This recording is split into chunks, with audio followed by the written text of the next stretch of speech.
And we're live. Hey guys, welcome to the BCTV podcast number 17. My name is Bud, and we are getting ready to start with a special guest today, Naaackers. Naaackers is quite the creator, man. He's an influencer, he's a podcaster, he's a YouTuber, he's a TikToker. He knows his shit about tech. This is a great guy to have here. We're going to learn a lot from this guy, and he's got a cute nappy time hat, which I kind of could go for a nap. So maybe we'll talk about that a little bit too. But as always, we got my co-hosts Chard Monk, and we got Paul down there. How you guys doing today? It's hot. It's fucking hot. It's fucking hot in Washington. Fuck everyone. It's fucking hot. It's fucking hot. Get off my lawn! Get off my lawn! It's fucking hot. Drink your White Claw. It is a glorious day in San Jose. Good to hear. Good to hear. So Naaackers, man, it's a pleasure to have you on the podcast, man. How you been doing? I'm chilling, man. As always, it's hot. It's summertime, and oh my god, I always like every year we come back to summertime, and I have this thought. Is it always this hot, or is it super hot? Do you guys swear on this podcast? Yes. Fuck yeah. Oh yeah. It's super fucking hot, like every time, and it always kind of sneaks up on me because in Michigan, sometimes summer will go all the way up until like October, and then by Halloween it's snowing, and we'll get snow for a little while, and then it'll just kind of transition into rain, and then like.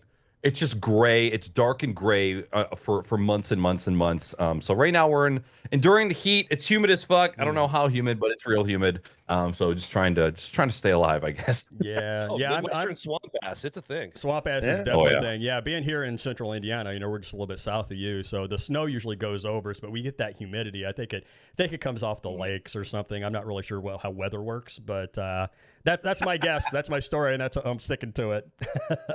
So the meteorology thing just isn't working out for you. Yeah, my degree in meteorology just didn't work. That's what I get for sleeping through the entire thing, I guess.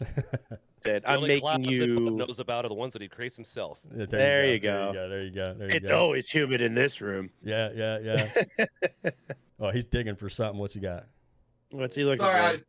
One of my monitor where you guys usually pop up is not working, and that's how I'm able to look at you straight ahead. But it's not working at all. So if you want to fill the air while I figure this out real quick. Well, this guy's Naaackers is a tech guru, as you can quite plainly see at the moment.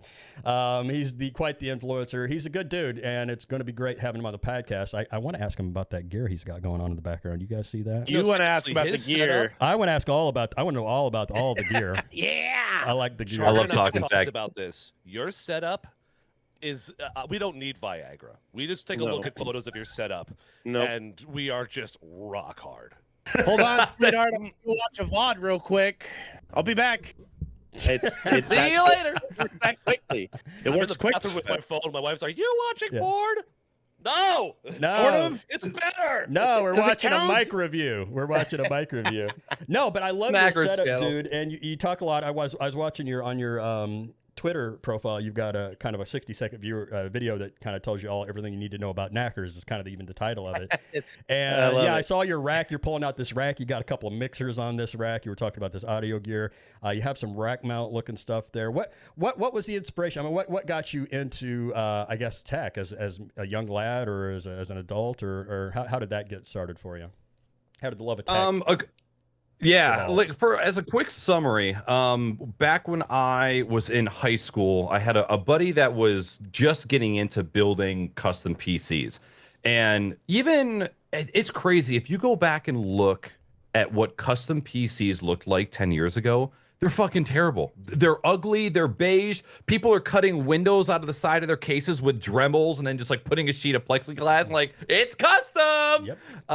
And so he started getting into that, and he gave me my very first gaming computer when I think I was either a sophomore or a junior at that time. And I was playing games like Fear and Team Deathmatch, like Half-Life Team Deathmatch, and getting into a little Team Fortress and stuff too. And when that computer broke for the first time, I attempted to give it back to him and say, like, hey, like, can you fix whatever I've got going on over here? And he's like, figure it out.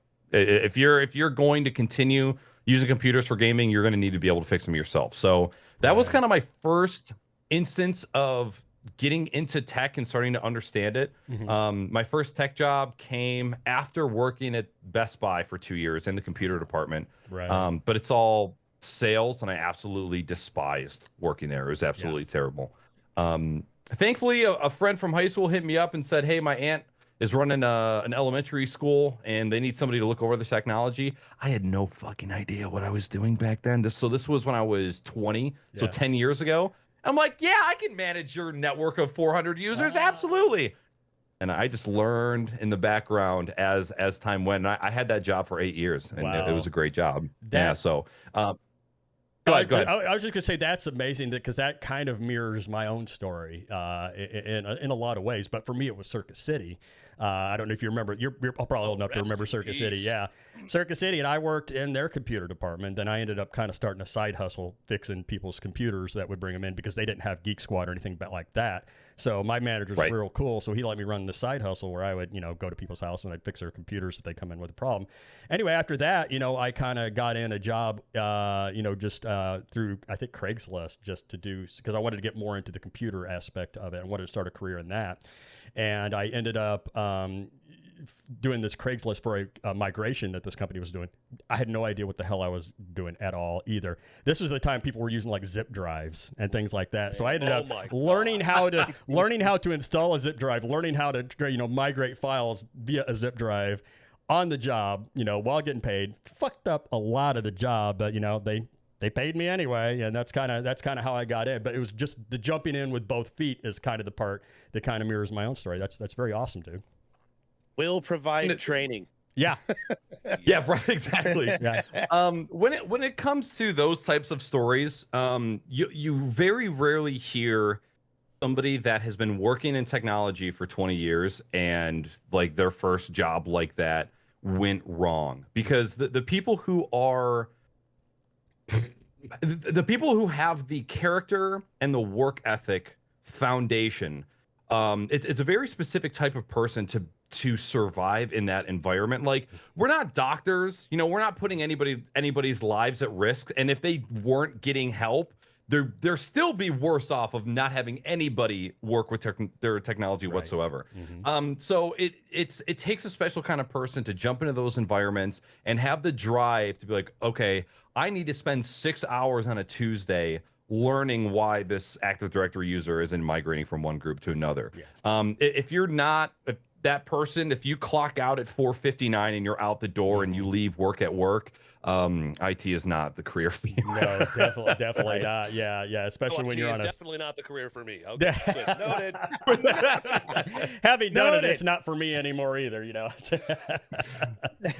But that's cool, man. It's tough. Yeah, that's cool, and I think that's the way a lot of guys get started, because it takes that tenacity and it takes that drive and it takes that willingness to put yourself in an unfamiliar situation and work your way out and beat your head against the wall a lot of the times getting out. But it really takes a special drive and a special kind of person to do it. But I thought that was really cool because it very much mirrored the way I got started. So kind of a connection we're making there.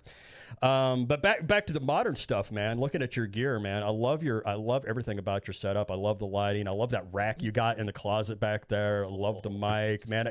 I could spend days in that freaking room there and never get bored, just because all the fucking good shit, man. So I'll tell you what. How did you get into all that, man? When you're like, when I'm sitting here, I can touch this wall. Yeah.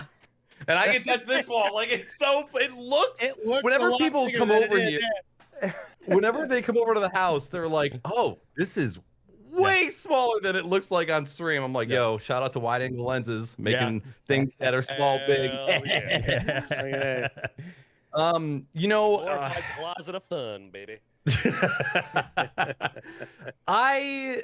There's a little bit of pride when it comes to tech, right? Like, just the same thing with like dudes in cars or dudes in houses. There's a pride in not the stuff that you have to show off, but a sense of maintaining the technology that you have. And again, going off the same thought of like, you have to be a certain type of person. You have to be a certain type of person to keep up with all of this and maintain all of it and actually enjoy it.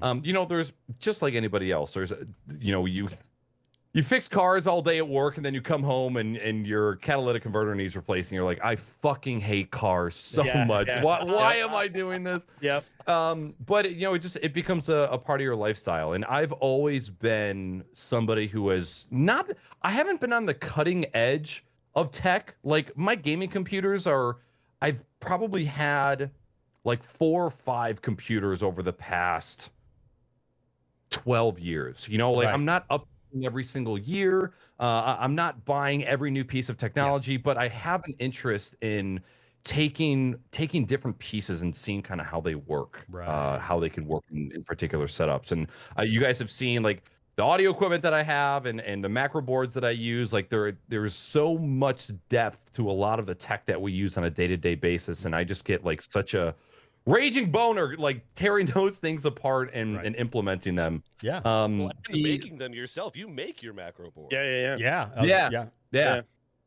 And it's crazy how easy that is. You got a 3D printer and you make shit all the time. Like I've seen some of the clips of your. I mean, I didn't know about the 3D printer. Yeah, he's got. Dude, watch TikTok. You'll know about the. I need to watch more Naaackers. Dude, talk about. It's great. Even like little things. Hilarious. Absolutely. Like I can print penises whenever I want. I can fill my entire house with penises if I want. You guys know like brings new meaning to the word ball pit. I'm just gonna go. Yeah, exactly. Can you imagine? You guys know like pegboards in workshops, right? Where you hang all your tools and stuff like that. So if you go to Lowe's and you want to buy like a pegboard accessory pack where it comes with like 5 hooks, 5 holders, the prices are absolutely insane for little accessories because it's most likely patented. There's probably one company that owns the entire pegboard industry. I printed probably like 20 or 30 different hooks for my pegboard for like $5 if I was to actually measure how much filament I use. That's cool. And if it's out there, people are drafting it and printing it. Like people are printing replacement parts for their lawnmowers or like screws and things that have broken for shelves. It is just the most resourceful. That thing has paid for itself already, and I've barely even scratched the surface on it. So are you doing your own 3D modeling to do any of your prints, or are you mainly going to like a maker's forum or something and downloading blueprint? I don't know the terminology. I'm just gonna say blueprints or whatever it is that you need to print these items. Like CAD files? CAD files, yeah. Yeah. So I definitely want to get into that, and I don't know if any of you have ever tinkered in CAD before, but I've supported its function in an IT environment, but I've not used the software. I know how to install and update it. That's about it. It's 3D is crazy because you can be like, I want to make this can, but you're really with 3D, you're drafting things in 2D and then giving them volume and navigating a 3D model to make what you want in your head happen is so infuriating sometimes. The only thing that I've made is this lovely little penis sign. I was like, okay, I need to make something. And there's a lot of websites that make 3D drafting. Like this probably took 10 or 15 minutes. Super, super easy. I want to congratulate you. I hate to cut you off, but I want to congratulate you for being the first man to show his penis on this stream. So thank you for that. That's what I'm talking about. That's a first. Yeah. So talking about, shit that pays for itself, man, 3D printer is an amazing thing to have. It's super time consuming, and it probably took 15 hours worth of tinkering to get it to print correctly, like its first time. Yeah. Once you hit that threshold, though, it's fucking awesome. Yeah, that's cool. So, is that about calibration or? Yeah. So the printers most of the time sent to you in pieces. So you have to put it together frame-wise. A lot of the main components are already there, like the PCBs already there, the controllers, the step motors, all the wiring. You just have to it's like a Lego manual. They tell you where to put it and you put it. But there's so many factors that make a print successful. like the leveling of the bed, how much filament you're extruding, how much filament is retracted when it needs to change layers, the humidity, the temperature, the like expanding and contrasting of filament depending on those temperature. And there's so many things that can go wrong when you're trying to 3D print, and every time it fails, you're just learning a new way to try and fix it. Wow, there's a lot of there's a lot of pieces to that, a lot to calibrate. It sounds like. So you're saying even the humidity in the room can have an effect on it. So do you worry about like air conditioning and things like that? Does this get to that level even? Yeah, absolutely. Yeah, like if you've got an air conditioner too close and the filament is being cooled too fast, it causes the filament to warp. So as your print is coming up, it's warping as it's growing. It can be a nightmare. There's a lot of things to consider in a print. Then that's crazy. I didn't even think about like he had a warped penis. Stuff. Yeah. I mean, this is just like my own. I hate it when the Schwartz gets twisted. I used to have a larger version of this, but this is a I don't know. I don't want to show. I showed it there for a second. It won't get you banned. Don't worry. I've showed them on my channel all the time. It's a penis in a tuxedo. And this has been the BCTV podcast. Thank you all. You're welcome. So yeah, it's an awesome thing to have. Like I always recommend that people consider getting into it, but at the same time, I'm like, just know this isn't like one of those Play-Doh machines where you put in Play-Doh and you squeeze and an object comes out the other end. A lot of homework, a lot of time, and as all of you know, being a gamer and a content creator leaves absolutely no time for anything else. Right. Yeah. And it does sound like it could be time consuming with all those things to consider, because me just not knowing anything about it, I just assume, okay, you put the stuff in the thing, you load the program, you say print, and it prints, and may take a couple hours, but nothing else to worry about, right?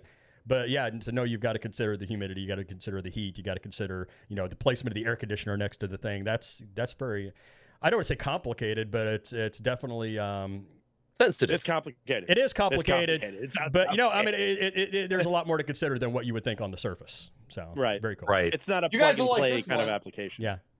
Oh boy. And this isn't a penis. It's also crazy the amount of time that certain You're going things off take. brand, Naaackers. What the hell?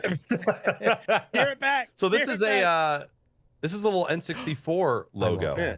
That's cool. Yeah. I love and that. this took 5 hours to print. Did this little thing? I mean, compared to this little seltzer can, it is insane. Like, you think when you see something based on its size, you're like, oh, that should probably be something like, I don't know, maybe like an hour or two. Yeah. And then the basic steps to 3D print is you find a model, you download the 3D version of the model, and then you use a piece of software to slice that model. So you basically got thousands, if not hundreds of thousands of layers that the nozzle is printing, and you can navigate through the model itself to see what the filament looks like as it goes through, and you're like, oh shit, no, this is going to take probably like 4 or 5 hours to print. Wow. Now, it's crazy. Do you adjust the thickness of the layers as you're going? Is that one of the things you have to calibrate for each print, or is it the same for everyone? Like say one's a millimeter thick, or one's half a millimeter thick, or for each layer?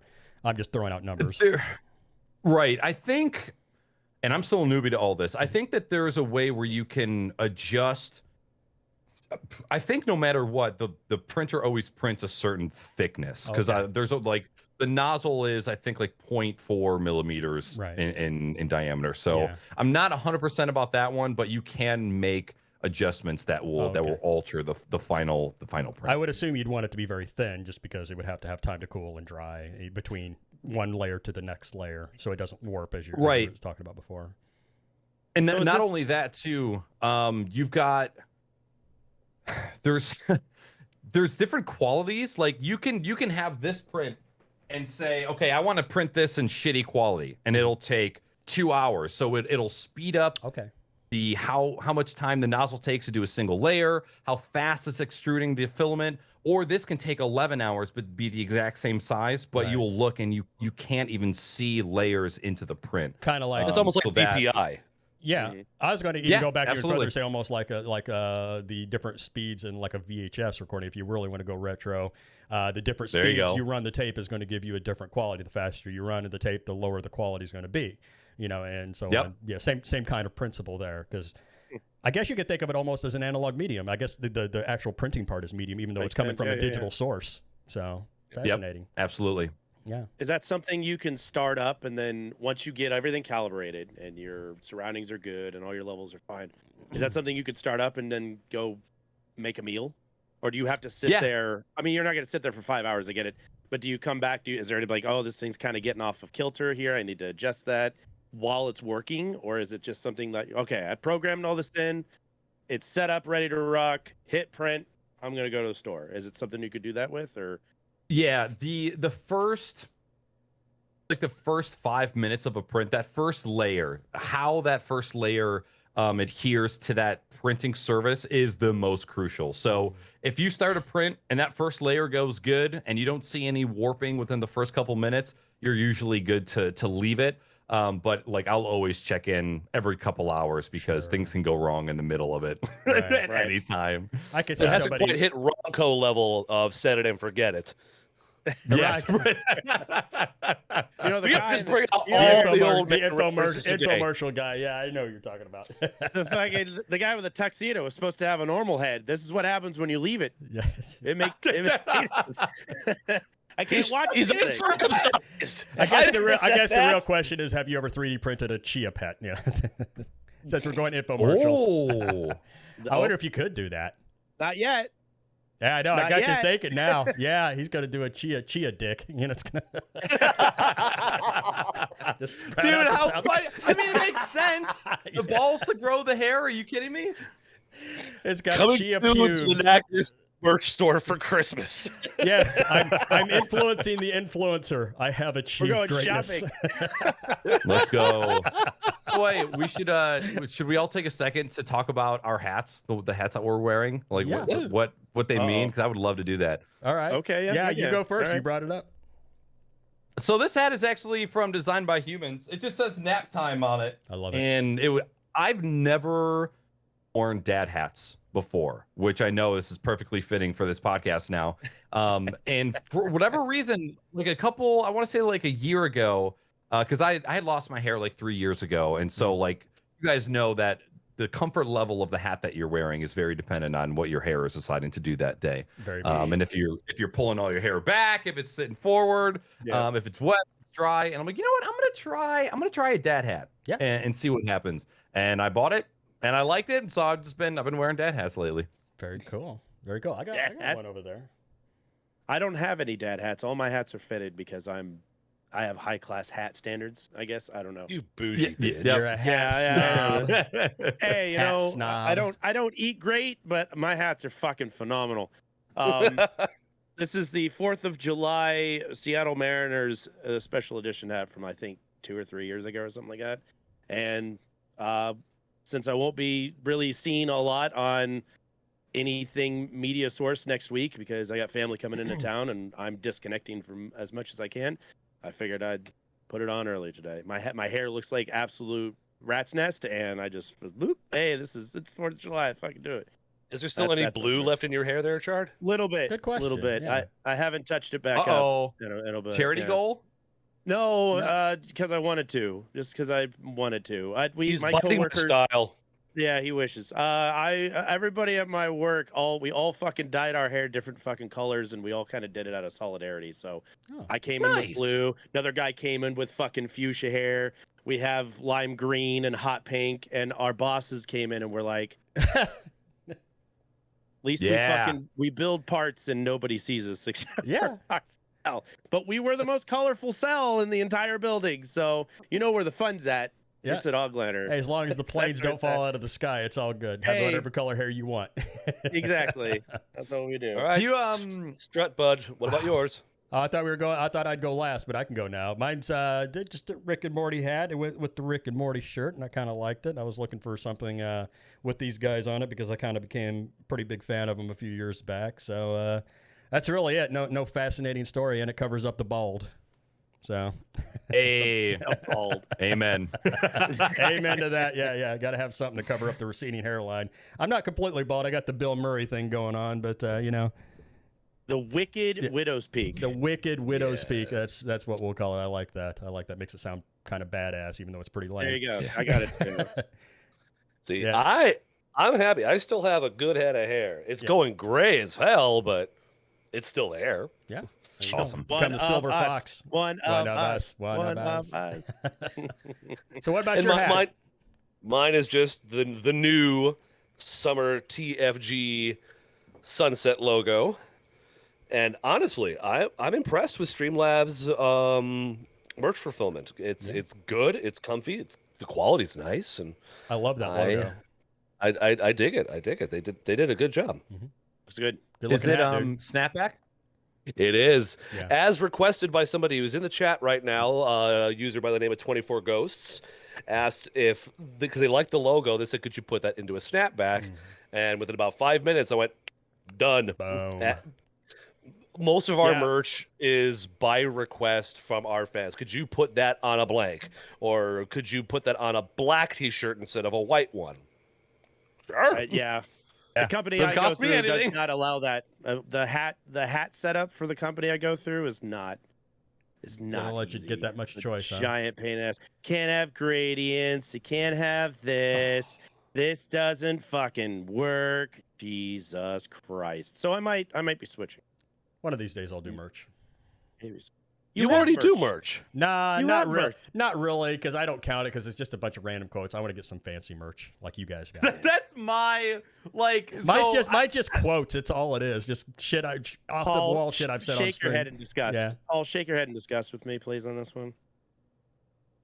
Oh, don't do it. Oh, she did it.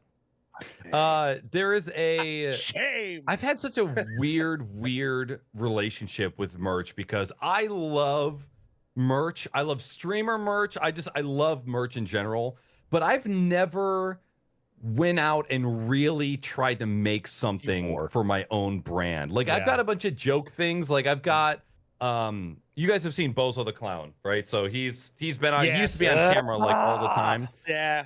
The fucking painting behind you. Yes. I love that. Sorry, so I hate clowns. I love that painting. An artist come on. I had an artist take that clown and make a sexy pinup busty version, like a female version, woman version of the clown, and riding a massive hot dog. And it's like, it's an awesome piece, and it's on a t-shirt. You know, I've got like some stickers. That's a great t-shirt. It's amazing. I love it. But the thing about merch, there is such a same thing with like emotes in a community. Merch feeds off of community culture. Like if you don't have like a culture or context behind merch, it's just another t-shirt to somebody. So part of having great merch is building really, really good community culture. And if I'm being honest, I think that's just something I haven't been good at building because I've never focused on it. I've never really gotten behind like emotes, channel points, sound effects. Like I've always strayed away from a lot of the things that people use nowadays to kind of like encourage community growth. I've just always kind of stayed away from it. So I'm definitely lacking in the community culture aspect with my channel. I'm actually going to disagree with you, though. Yeah, until lately, you started doing the pickle thing. And you have the new pickle emotes. And you even integrated that into the face of your Discord channel icon. You are definitely starting to do that to the point where this week, when I've been on streams and either Bud or Chard or myself would mention that we're going to be having you on the podcast, I said, yes, the pickle is invading. He did. He said that like 3 or 4 times at least. Yeah. And Stripey Lobster comes and hangs out, and they fucking post that pickle all the time. They love, and I got people in chat that are like, "The thing's frightening." I'm like, "It's awesome! I fucking love it." Cool because I immediately attune it to you and doing the Call of Duty stuff, especially when we get the eyes. Just my focus face. I want to point out too. I want to also point out it's no accident that I wore my Pickle Rick shirt today. So there you go. I wore it in honor of you. So here I am tickling his pickle. I'm actually meant to be pointing at him, but I'm doing. Wow. See, that's the craziest thing about community culture is this guy has been a part of my channel since day one. He used to actually sit on my desk in front of the camera, like in front of me, always there, and I would use him to talk on stream. He would be on stream. I used to have scenes. Like, I don't know if you guys ever saw my content before you knew me, but my content used to be very similar to Jimmy's, to where it's like shit ton of scenes, a lot of like kind of like gimmicks, sound effects, like videos. I used to do all of that, and then I just kind of fell off because exhausting. It's so fucking exhausting to do all the time. It wasn't, I wanted it to be my broadcast so bad, but I wasn't that great at it.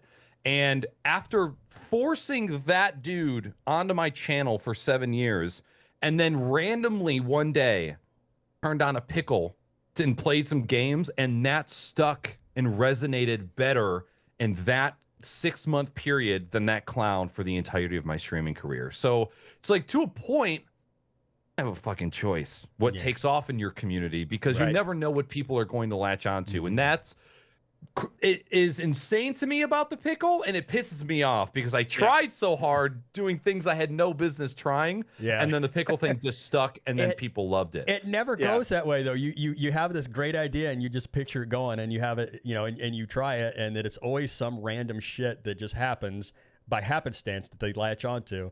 And that's exactly it is infuriating, but it's also awesome in a way too, because I love shit that just kind of evolves and comes out organically like that. And I think that's what that pickle thing is.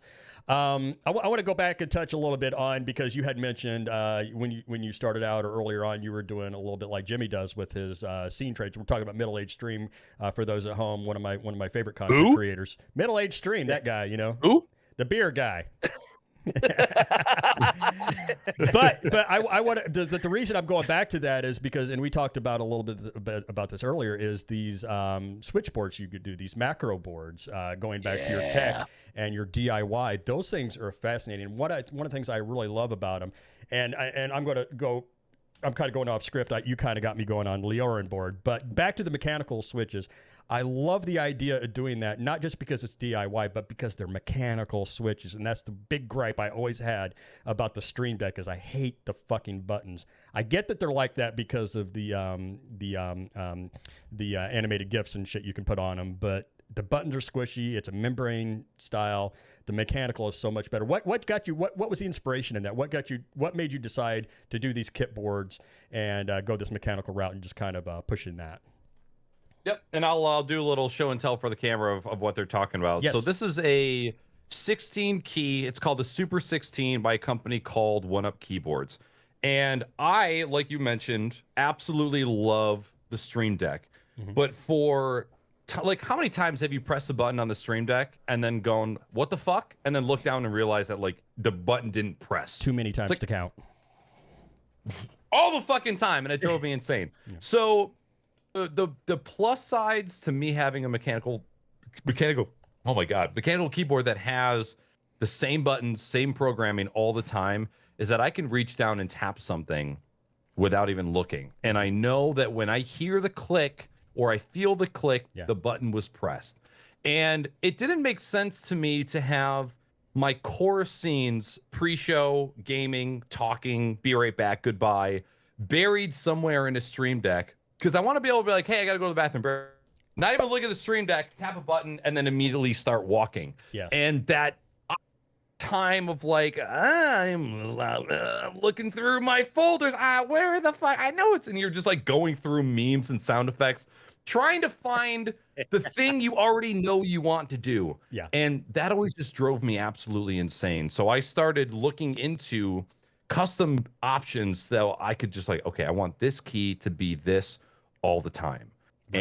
And they've worked amazing for that. The other big issue for me is because I really like smaller keyboards, 60% keyboards, I'm missing a lot of the core buttons, like my entire function row doesn't exist. Right. No arrow keys, play, pause, next track. Having a macro board with those dedicated keys allows me to still have a 60% keyboard, which I prefer, but still have access to those keys as well. That's awesome. That's awesome. And I love the idea, just like I said, just simply from the fact that they're mechanical keys makes them infinitely better than a Stream Deck to me, just because you get that tactile feel. Like you said, you feel the click. you feel that, you know, it hit no matter what. And it really gives you that input from feeling the click, but also, you know, that knowledge that the button actually did engage, not like with the Stream Deck. So and cool. analog satisfaction. I did the thing, and I know the other end of this equation is going to execute the way that it's supposed to. Exactly. I put the lever down on the toaster. That heat element is going to fucking turn on. Wait, it didn't because I unplugged it. I'm a fucking moron. I must be heavy-handed because I guess I push it really fucking hard. I don't know, because I actually really like I can totally agree with Naaackers on the lack of. I find myself staring off into space trying to do the same thing of, I just want my Be Right Back screen on. I want my end to show stream on. And I try and set up each folder to be a mirror image of, well, not a mirror, but an exact replica of the one before it. Yeah. Because I do a lot of scenes and stuff too, just because it's easier to fit certain games. You have to adjust sizes and shit. So I have scenes for each adjustable sized game that I'm playing or whatever.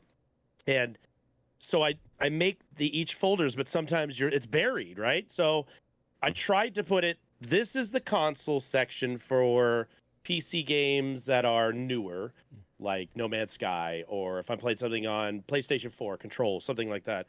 Then I have all the stuff that I will use on there. Be Right Back screen, all the cop troll scene, hot tub scene, all that stupid shit, right? And then the next scene will have the same thing, but there's some sound effects on certain scenes that I want for that scene. So I gotta fucking find that. Yeah. And I'm like, maybe if I just get a bigger Stream Deck, that'll solve my problem. But it also sounds like this is a better maybe direction for somebody who has a lot. I know Paul has the same thing. He does all the scenes changes and stuff too. So I don't know if he runs into the same kind of issues of like, yo, I want the fucking news report scene. Where the fuck is that? You know, that kind of stuff. Would it make, aside from the mechanical attribution of it, would it make that life a little bit smoother, would you say? Like your perfect board. So the greatest part about a Stream Deck is like when you want to change what a certain button does, that is super, super easy. So if you wanted to have like a dedicated board like this, right, that sat horizontal, and the scenes that you're talking about, if they're ones that you're always going back to be able to always have that same button be that same scene, yes, it would be. For managing sound effects, I never recommend things like this, just because programming these to play sound effects on taps is way, way harder. And then with how often you might cycle through sound effects, it might just be a huge pain in the butt.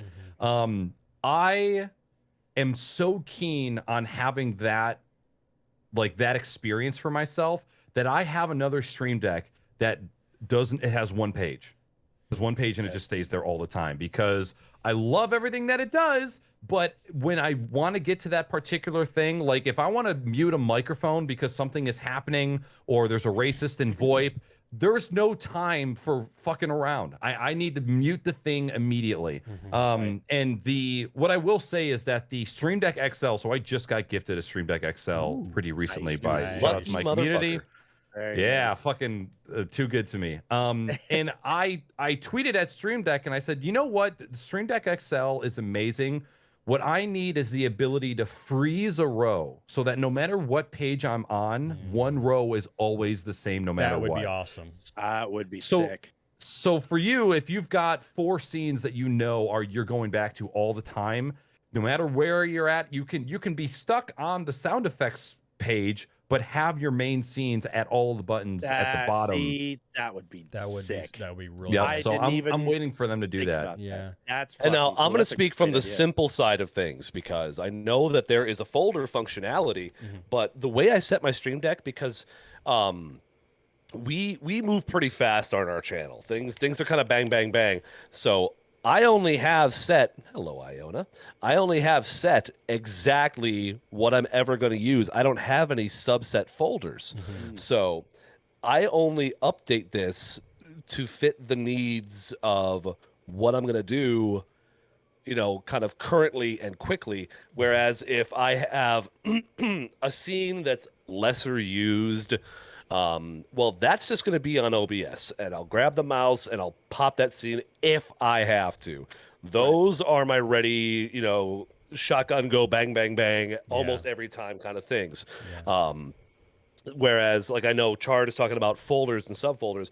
I know they exist, but one of the things that I'm trying to be, because some people are like, "Oh, you're so quick, like you don't even look down at something," and like, yeah, because it's just the way it is. So I'm also being maybe a bit of a minimalist and maybe a bit of a Luddite, that I'm not progressing it into something more elegant. But for me, I'm just like, boom. Like I don't take my eyes off the camera. Boom. Yeah. You gotta be. I mean, I'm the same way, but there's one of my stream decks has like a folder per type of show. Like if I'm doing a podcast, I'm looking at one page the entire time. If I'm doing gaming, that one page. Because same reason you just stated. And minimalism when it comes to, because you guys know, like the difference of your attention span for when you've had like 3 people watching to 20 people watching. Like it's not, you can want to be as extravagant and detailed and production quality as you want, but when it comes down to your attention is being split 17 different ways, you need to be able to act in a timely manner, because production quality isn't just about how things look. Production quality is about the flow of how things kind of develop as the show goes along. And if you're constantly fucking around with stuff, it can deteriorate that production quality that you're really going after. Yeah, whenever you have technical difficulties or something doesn't go wrong with your Fulgent, you have that downtime where you're just, I got to fix something on the fly real quick. It really can interrupt the continuity of a stream. So yeah, you're absolutely right. The production value isn't just how things look. It's how efficient you can be in running and running this show and doing the scene switches and things like that. Go ahead, Chard. Amen. We need to point something out here. We have the tech guru Naaackers on with us today, correct? You hit go live. You drug us all down into Discord. We fired up. We did not have a tech issue starting the show. This is the first show where we didn't have Bud go. Oh, fuck. Oh, shit. Oh, shit. Hold on. We got to fix this.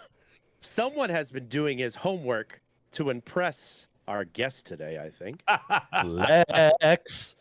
Two things. Well, okay, 3 things. 1, you're absolutely right. Also, It's a list. I didn't stream today, so I didn't have my stream, so I had more time to prepare. And also, yeah, I made a checklist, so I now have a checklist to go off of because I'm trying to be more professional. But also, yes, I did want to impress Naaackers because he's kind of a hero of mine now. There you go. What usually goes wrong, because podcasts, while they seem simple on the front end, are actually incredibly detailed. Usually it's just me just flying by the seat of my pants. I won't have their audio on, or I'll have everybody but me muted, or I'll have everybody's audio levels just way wrong, or I won't have everything lined up, or have the name tags just flat out wrong, or it's like a quick turnaround kind of, oh shit, we just need to change. Yeah, I usually have it fixed within like 30 seconds, but there's usually like at least a 30-second to a minute part of the beginning of the podcast where we just look like complete and total amateurs. And that still happens to me. And it's usually my fault. It's always my fault. 2 things. Bud, you didn't stream today, so your herb load is probably lower. And that's true. 2, the point that I wanted to make as far as that today. The devil's cabbage. Yeah, man. But I love how you guys are talking about, and for me being in a theater background, the 2 worst words you can ever hear over a comm when you're like working on a live show, the 2 words you can say when you're on live with anybody is hold on.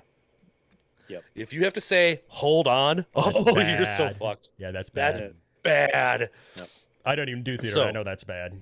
Yeah. Yeah. If I hear go Q94, hold on. No! No! Go! Don't make me push you off the catwalk or whatever. Exactly. The catwalk. Is that what they call it? One of those things up at the Is that the catwalk? Yeah, oh yeah. You're talking upstairs, running. Yeah, I'm talking like where the sandbags and shit are. Yeah. Not well, like not like I do my little turn on the catwalk. Yeah. All right, Bud is a pretty little princess. Are you using an MV7, Chard? I am using a Razer Siren Elite microphone because I have this unhealthy relationship with Razer. And I love it. Yeah, I know. I'm a big fanboy of Razer. I know. I get shit for it all the fucking time, but I love it, and it sounds great, and I didn't have to do much to it.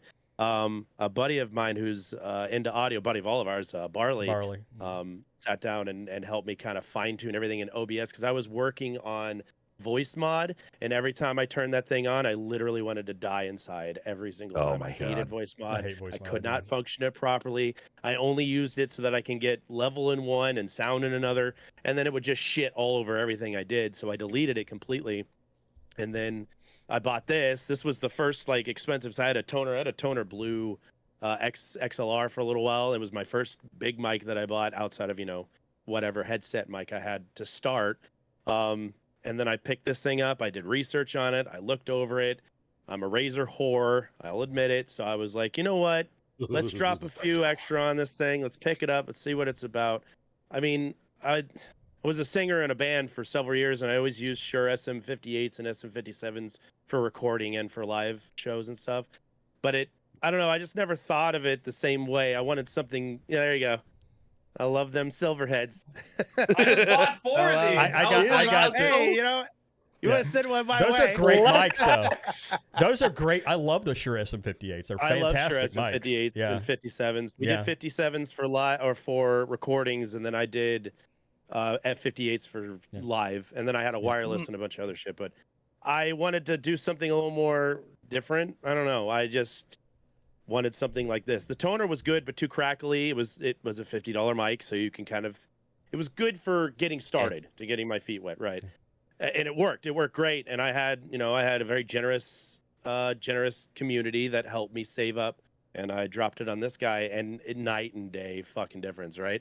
Night and fucking day difference from what those guys hooked me up with. So, and I love it. And I know it's USB. I love XLR. I love Phantom Power. I love all that shit. Don't you let anybody shame you for it being USB. Fuck them. I agree. There's a lot of great USB mics out there. Fuck off with that.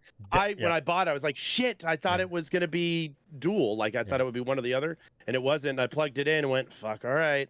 So I started playing with it, and right out the box, it was fucking mint. I'll tell you what. Then I got the fine tuning from Barley, and this is what it sounds like now. It sounds amazing. Yeah, I'm with you 100%. Don't shit on the USB mics. I'm kind of jealous of those new Elgatos, the Waves. I kind of would like to have one of those. Those look really fucking sick with that software.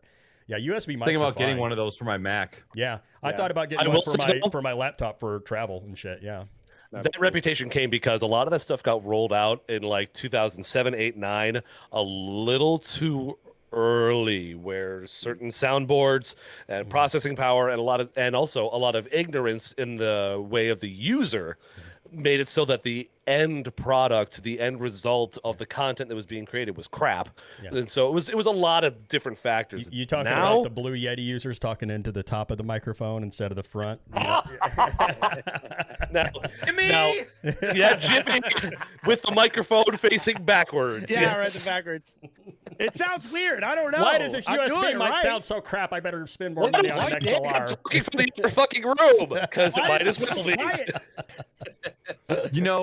You guys have obviously know about the Shure SM7B. You guys are all very knowledgeable. Yeah. One of the reasons why that mic does so well and why cheaper alternatives are often overlooked is because that mic sounds great out of the box. Whereas I'm sure with your guys' pod mics, you probably had to put a little bit of work into it to get out that like airy, tinny, kind of not necessarily present mic. And it's like I said, if you get the pod mic to its right place, sounds fantastic. Both your guys' mics sound great to me. Thank you. Great. Means a lot. That means a lot coming from you. Thank you. Absolutely. Yeah. Paul and Bud's mics, I'm like kind of jealous of because I know how hard they work to get the tuning in. It sounds so good. Dude, your mic sounds great too. Don't knock your mic. Yeah, your mic sounds great. It sounds good. I see the little red light going on here. I mean, it's on. Great. So that's why people like it's why it's such an amazing microphone, and you can have people argue whether or not it's worth to spend that amount of money on a microphone for yourself. But there's a lot of the problems that we have, especially on the USB side, is there are not a lot of USB dynamic microphones out right now that sound great. And 80% of people, I did a podcast with Kick Tripod a couple years ago, and he was one of the lead people who worked on the Go XLR, who actually like helped develop that piece. And he said that over 60% of people who bought a Go XLR left their microphone settings default. Wow. Ooh. So that just goes to show you how much, and again, that's 50% of the people who agreed to share their device diagnostics with Go XLR. Right. So not 50% of users, So but it might be a lot bigger than it actually is. Right. That is an insane statistic. So the reason why certain microphones are recommended over others a lot of the time is because some of them take work and some of them don't.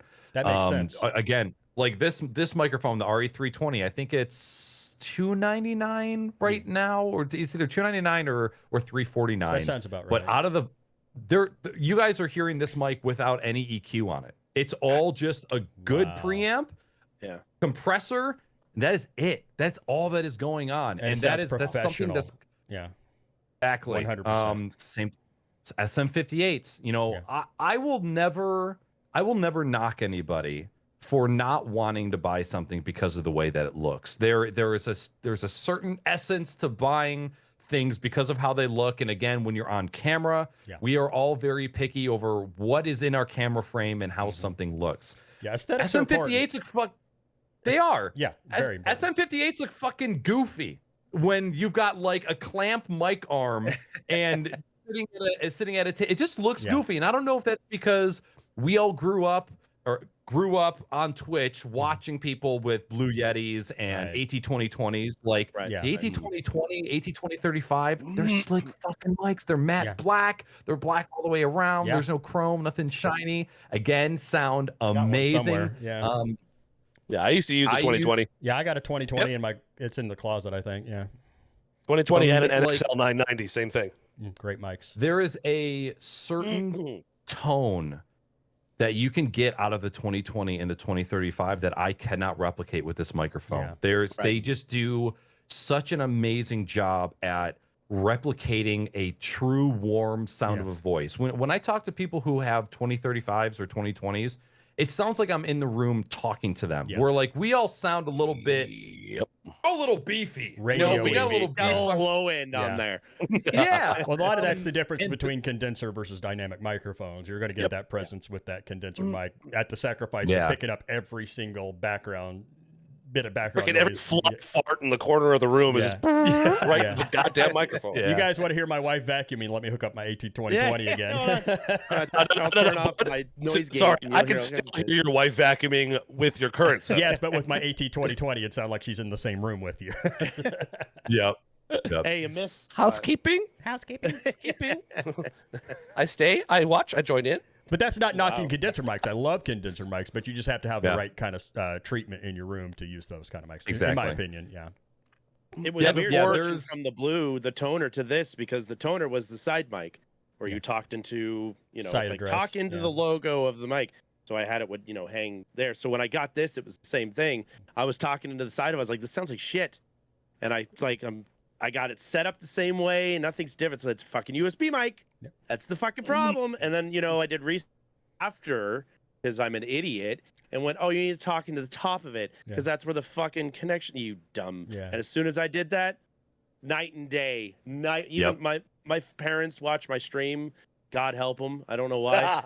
But my mom came in and she goes, did you get a new mic? And I was like, yeah, I did actually. She goes, that is night and day. I'm like, you pay attention enough to know what my voice sounds like? That's awesome. From fucking yesterday to today? That's wow. So if my mom's noticing it, who she still thinks I sound like Bud, so I'm not real good about how she lucky is, you. But lucky me. I gotta get good sunwords. Okay, I almost want to get Tam in the room because look at the all the guys with beards, glasses, I don't have hats. glasses. Any glasses? Oh yeah. Sam's gonna be like, "There's 4 of them. What the hell?" Hats, glasses, beards. Hats, glasses, Or beards. mustaches. That's the Twitch uniform. I will say before we go too far down the beautiful rabbit hole that is audio, I want to acknowledge that there are a lot of streamers who are still starting out, and we've talked about this before, who freak out about their equipment when they look and see kind of what is the standard operating equipment that is on Twitch, where they see people rocking, you know, certain microphones, and they're just like, look, I'm using the headset and the camera from my PS4. It's what I've got. And people who are like, I feel like shit because of that. And I go, shut up, you're doing fine. Yeah. If you're gonna go more later than when you can, then go for it. Right now, rock what you got. Because that's been a common theme on this podcast as we've talked to people about kind of their genesis, their stories of how they came on, is work with what you got. Please, and I really want to put this out to anybody who's watching or sees this, you know, or listens to this later on, maybe not live. If you've got it, use it, do what you can, and then if you want to upgrade later and you can, go for it. Do your research and listen to people who are out there doing amazing things and putting out their knowledge, like Naaackers, who is, you know, one of the driving forces of the Stream Wiki. And seriously, because I've read so many damn articles on that wiki. Yes. I love Naaackers that thing. I think we lost Paul. I think we lost Paul, but we lost. Oh, yeah, no. He's really shocked. He's just really into that Stream Wiki. But he brought up that Stream Wiki. He's just in fucking shock. Yeah, but since he brought up the Stream Wiki, why don't you tell? Okay, I think we have him back now. I think he's back now. Oh, is he back? Yeah, I think you were going to. Yeah, go ahead. We'll let Paul back up where he left off. Finish up, bud. But sorry, because I saw you all froze there. Yeah. I think that's probably on my end. Is that whole thing of I don't have an SM7B. You have 3 viewers. You'll get there. It's okay. Relax. Rock what you got and be yourself. That's going to get you up. That's going to get you up. And then when the time comes that you can, you know, financially comfortably grow a little bit. Exactly. Then do it. You don't have to act like you're one of the Joneses on day one. Please don't fucking do that to yourself. Please. People don't want to suck. They don't want to be seen sucking. That's the biggest thing, because when they pop into Twitch for the first couple months and they see what is possible, they don't want to be somebody who isn't at that level, because they think that's what gets the viewers. They think the quality of the stream production wise equates to the success of the person, and it's just not the case ever. Right. Well, I've seen people who have got everything, who have got all the bells and whistles. Yeah. But they don't have a channel culture. Right. They don't know how to work with their audience. They don't know how to be themselves or be real. And you just go, well, this is somebody trying to polish a turd. Yeah. And this turd ain't going to get polished. Sorry. Don't do this. My 2 cents on that whole thing is I think it's better to start with crappy equipment, because that forces you to focus on what I like to call, well, I didn't coin this, but I like to call the craft of streaming or content creation in general, is the kind of, you start with what you got, you develop your chops. While you're developing your chops, you can earn some money from your stream. And as you get your chops, you'll be able to upgrade the equipment. That way the equipment fits the level of content you're at. Because like you said, you see people start out like maybe, you know, they're a trust fund kid or whatever. They'll just go out and buy the SM7B and the DBX 40, whatever the fucking best amplifier is, and they buy a 6400 and they go up and they don't say a word and they just play, because they haven't had the time to go through the trenches and build the chops. I mean, I started out, this was my microphone when I first started out. This is actually a Zoom H4n recorder. Yeah, but I figured out you could hook up, because I didn't have a microphone, but I figured out you could hook up via USB and turn this into a microphone. So I had this off cam. This was my microphone for like the first 6 months I streamed, until I saved up enough money through, you know, donos and bits and subs and all that shit to buy my first mic, which was the AT2020. And my God, when I got that mic, I was on cloud fucking 9, because I earned it with the skills I learned and through my channel, and that made it even better. And I think that allowed for, I mean, I'm acting like I'm some big time guy, but for the growth I've had, I think it's due to the fact that I had those humble beginnings, and I was kind of forced to focus in and hone in on the skill over the equipment. It's not even that. I mean, what I have now, the equipment I have now, I may not even wanted back when I first started up. I was using the Xbox shit. I had the Xbox Connects. I was using the headset, all that stuff. It was just whatever I had to get this thing off the ground and running. And like Bud, I used, donations and worked extra hours at work and did all this other extra stuff to make this work. And also have my wife would buy me surprises and shit to go with it. So I might have wanted to get a super fucking expensive microphone with zero knowledge on how to fine tune it or how to make it sound right. Be like, I just spent $500 on this goddamn thing. It sounds like shit. What am I doing wrong? But it's changed. It's evolved. You evolved with your stream and with your community and with your people. And then it ends up that you're a giant razor whore and you end up spending money on a giant razor whore mic. And I've never anticipated that being a thing until I was like, hi, Razor. Hi. Razor, please sponsor Chardmonk. I like your stuff. But no, it changed. And it's all the research that I did as a streamer, watching people like Bud and, Paul and the NECs and the Jimbles and all those people out there that I watched getting into my own and getting an idea of what will set me aside as a streamer than everybody else. Like, what is going to be me that makes me me. So people come in and go, oh, he's a fucking RPG Razor guy. What a whore. It's just that's how you develop it. And then that's how you get the gear that you want. And then you go from there. And I think it's a really good growing experience, like Bud said, to start. Do what you can. Like, as Paul said, do what you can with what you have. Fire it up. Don't spend thousands of millions of dollars on gear. Just fucking play with you can Twitch on your phone. Yeah. You can record yourself on your fucking phone. Get a goddamn Wi-Fi and put it in your face and see what the fuck happens. That's all you got to do. And then you'll go from there. It's getting dirt on your tires. It's that whole idea of just fucking do it. And so if there's any singular message that I think we're all unanimous about, because you're looking at somebody, and I promise I'm not trying to give you a reach around, Naaackers, but when it comes to your tech, I am. Yeah, Chart's first in line. I could sloppy seconds.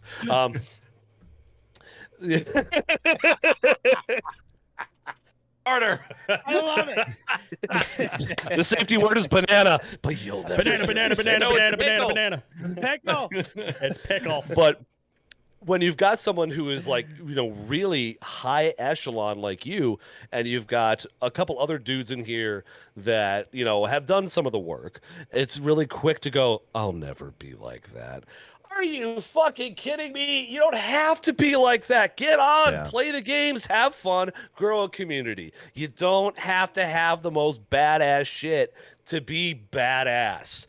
Be yourself, goddammit. And then later on, if you want to up your game, do the research, do the stuff, earn a little bit, have the community help you, and you'll get there. Shout out to a streamer that we have worked with named Tuigia, who, when I first saw her, she was using a wireless mic pack that she actually had gotten, I think, from her days in theater.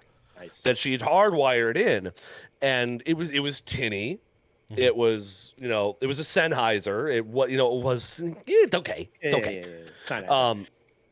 Chard knows. It's a Sennheiser.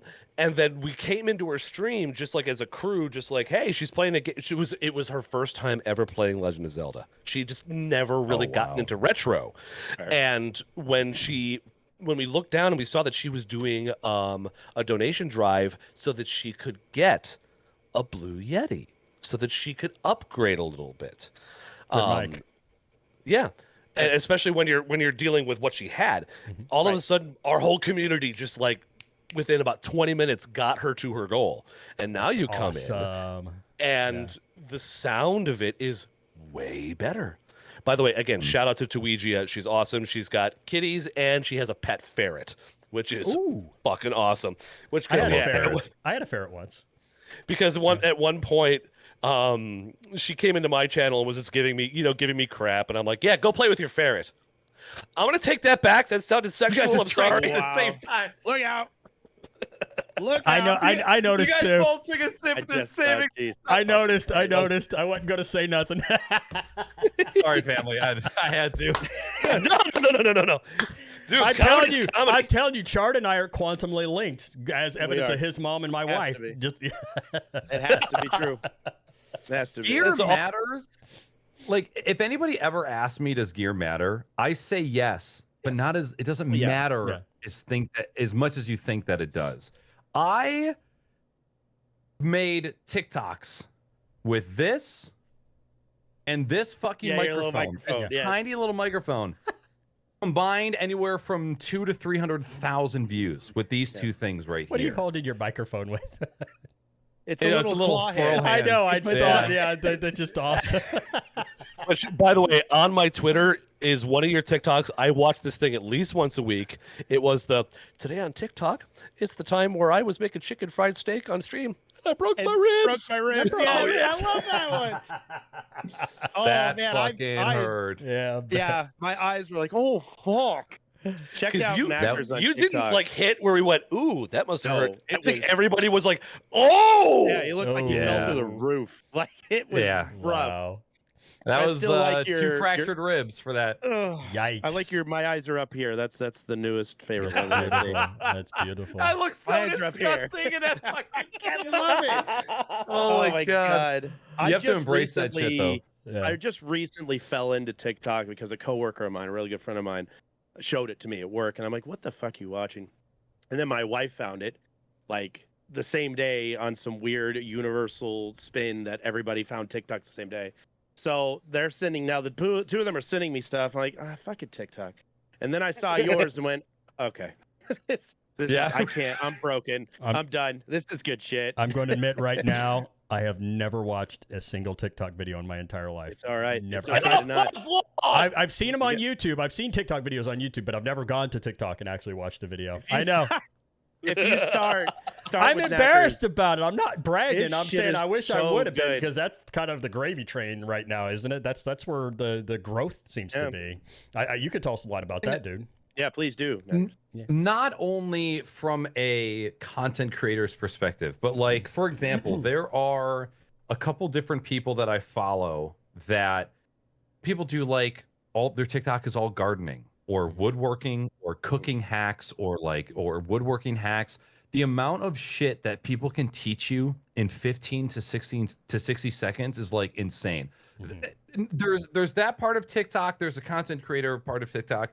And then there's the part of TikTok where you're like, okay, for an entire day, you're going to witness the entire world realizing that their washing machine has a filter that you have to clean. And everybody's like going to their 15-year-old washing machine going like, oh my God, pulling out 15 years of just gunk and coins and just all this shit. And it's hilarious. Right. Now you've got me worried.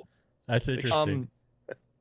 Yeah, it's not everybody. Or, like there's the people who have the electrical coil stoves. Oh, yeah. A lot of those stoves, that top layer actually lifts up and will stay up like a car hood, and you can clean out underneath it.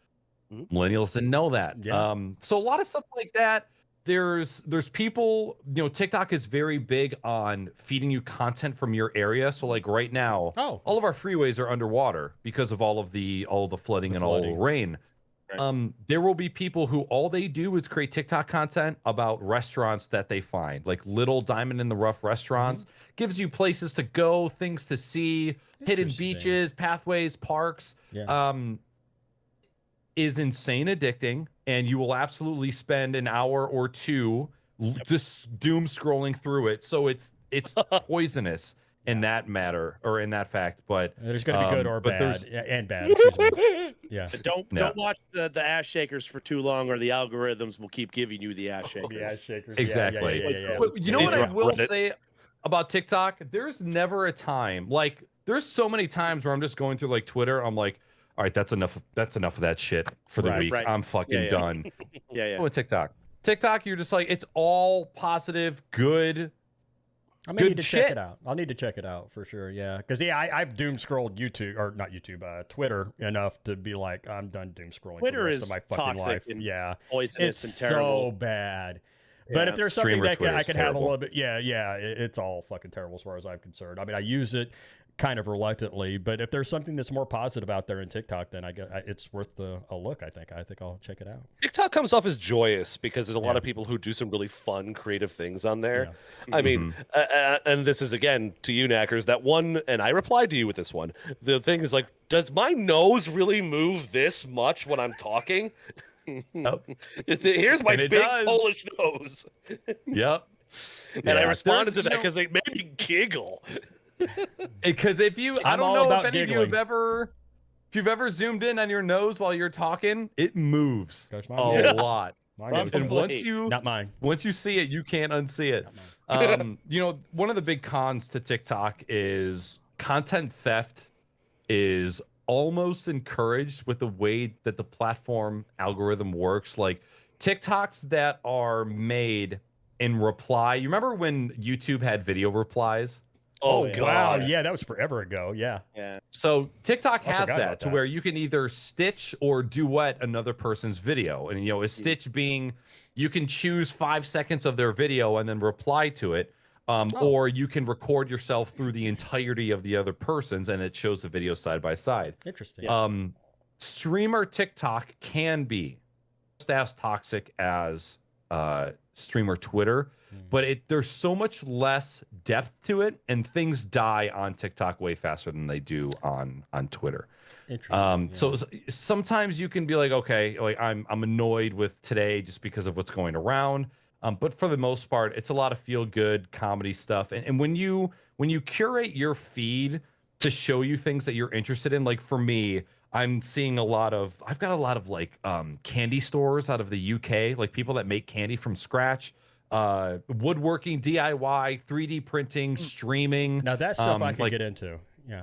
Dude, and you're just like, the things that people make are fucking insane. I love DIY stuff. Yeah. It feels like it's hidden really deep because and I know Bud will feel the same thing about it. Well, he's leaving, but I'll tell him when he gets back. You do your whatever. When you're watching all the superficial looking stuff, that's the first thing it gives you is the superficial people doing whatever to try and it looks like it's an attention getting thing. And I'm like, I don't want to buy into that. But the more stuff, like my wife sending me stupid dog videos and cute animals doing silly shit. And then my buddy at work sends me funny work related stories or, you know, musician stuff that he and I talk about. Now I'm getting the good stuff. Now I'm getting making fun of emo bands that I grew up listening to that I absolutely love. And you're in emo shit? Oh, totally hardcore. Let's go! Hair in my face and everything. I had the whole fucking nine. I'll show you a picture one of these days. Please do. Hey, Chart. Yeah, I won't cry about it. I promise. How many emo kids does it take to change a light bulb? Was it like one and everybody else will cry about it? I don't know. Say, none. Leave him in the dark to cry. Yeah, there you go. Yeah. Naaackers, yes, I am a punk ska guy. So that in the response to that thing from your Twitter, yes, I am a less than Jake, real big fish, upstroke like a motherfucker ska kid. So gotcha. Okay. Post-hardcore, biggest Nine Inch Nails fan you might find on the West Coast, but mostly like my Taking Back Sundays, my Thursdays, my Thrices. All of that stuff. Dude, I just got back and listened to Taking Back Sunday like this past week. I forgot I did too. how like Where You Want to Be used to be like my #1 favorite album, and then I listened to Louder Now from beginning to end, and I just don't think where I was in my life. It was just #1. I just paid. Bullshit. Oh, you just did pee-pee? Yeah. Louder Now had a lot of good hits when it first came out. But now that I listen to Louder Now from beginning to end, I'm like, holy shit, this is one of the greatest albums that they've ever put out, in my opinion. I feel the same about that because, again, Tell All Your Friends and Where You Want to Be are fucking top notch, in my opinion. And then Make Damn Sure is a great single. It's great. But I just never got into the album, and maybe I'm at a time in my life now that maybe I should put it on and check it out. I just recently got really into Paramore. Just like out of the blue. Yeah. You know, they're great. Like their first 2 albums are phenomenal. The rest of their stuff kind of goes in a direction I don't want to go in. But I'm finding a lot of older bands that I should have listened to that I'm now like really at work. We can put on headphones all day at work and listen while we're building shit. So I'm constantly like, Jesus, what should I listen to today? What's going to be on the the B-side for fucking 3 hours or 10 hours. I've got plenty of hours to fill that out. You know, that's how we do it. Now you're giving me some good stuff to start poking around into. So maybe I'll break open the mold on some of the stuff I poo-pooed beforehand. Very cool. See, we're always learning something on this fucking podcast. Yes, whether it's technology or what's doing work. It's always happening. I love it. I love it too. Well, can I take a second to go grab a drink real quick? You do your thing, man. You do your thing. Yeah. We'll keep talking while you do your thing, man. Absolutely. Awesome. This is fun, guys. This is now he's gone. This asshole. Yeah. Anybody else want to go take a leak? I can just hang out here with chat and just No, we're killing it. This is great. I just yeah. I couldn't hold it, man. I've been drinking these Yinglings, man. I was sitting here. I was like, well, I'll make it to the end. I'll make it till the end. I'm like, no, bladder's gonna fucking bust. I gotta run. Okay, guys, I'll be back. I'm sitting here going. I'm all out of beverages. I'm on my 4th lemonade with bourbon, so eventually the dam's gonna bust. This is beer number 4, so yeah, I'm about ready to open number 5. So yeah, I only had the one White Claw. I wasn't drinking till I went outside. Sure. Well, I've got you. Yo. Forearm, your left forearm. Looking at the tat. I never really got to see what the ink is. Yeah, let's see the tat.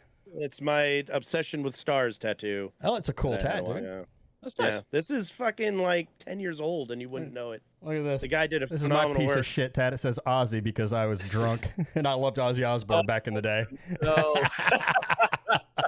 There you go, nautical. I was 16 years old, and I wanted Ozzy across my knuckles like Ozzy Osbourne had because I was a big metal head, and I wanted to be like Ozzy Osbourne.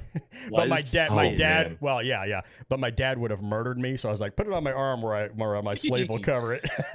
And mine is not nautical. It's N for Nicole, my wife. She is my true north. Fair there. Okay, see, that's clever. And then what a guy. Yeah. Mushy crap. Shut up, asshole. Paul loves his wife. You love her. Why'd you marry her? Yeah, why'd you marry her? Oh, I already did. Oh, yeah, fine. Wow. I actually have a full sleeve planned that I'm hoping to get here in the next year or two of the entire Tower of Gods from Final Fantasy VI and Kefka at the top. My ultimate goal is to have a life-size tattoo of myself. Okay, Steve. Life size? Yeah. How about a tall? Basically, you won't be able to see it. It'll just look like me standing there. It'll be a full body tattoo of yourself, but taller. Yeah. There you go. No, I still say the best tattoo idea I ever heard was this guy is like, I want to be like a peacock. I want to have a full body tattoo of a very colorful comic book, but the ending is in my crotch, so only the woman who wins my heart gets to see how it ends. Wow. I like that. And I went, bravo, sir, bravo. Well done. Well done. So Naaackers, how's the drink? Yeah, it's good. You know what? Yeah. Same thing. Let me chug this one. Oh, good stuff. Good stuff.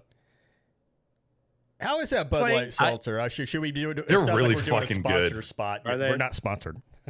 We're not. So I love the White Claws. I know that much.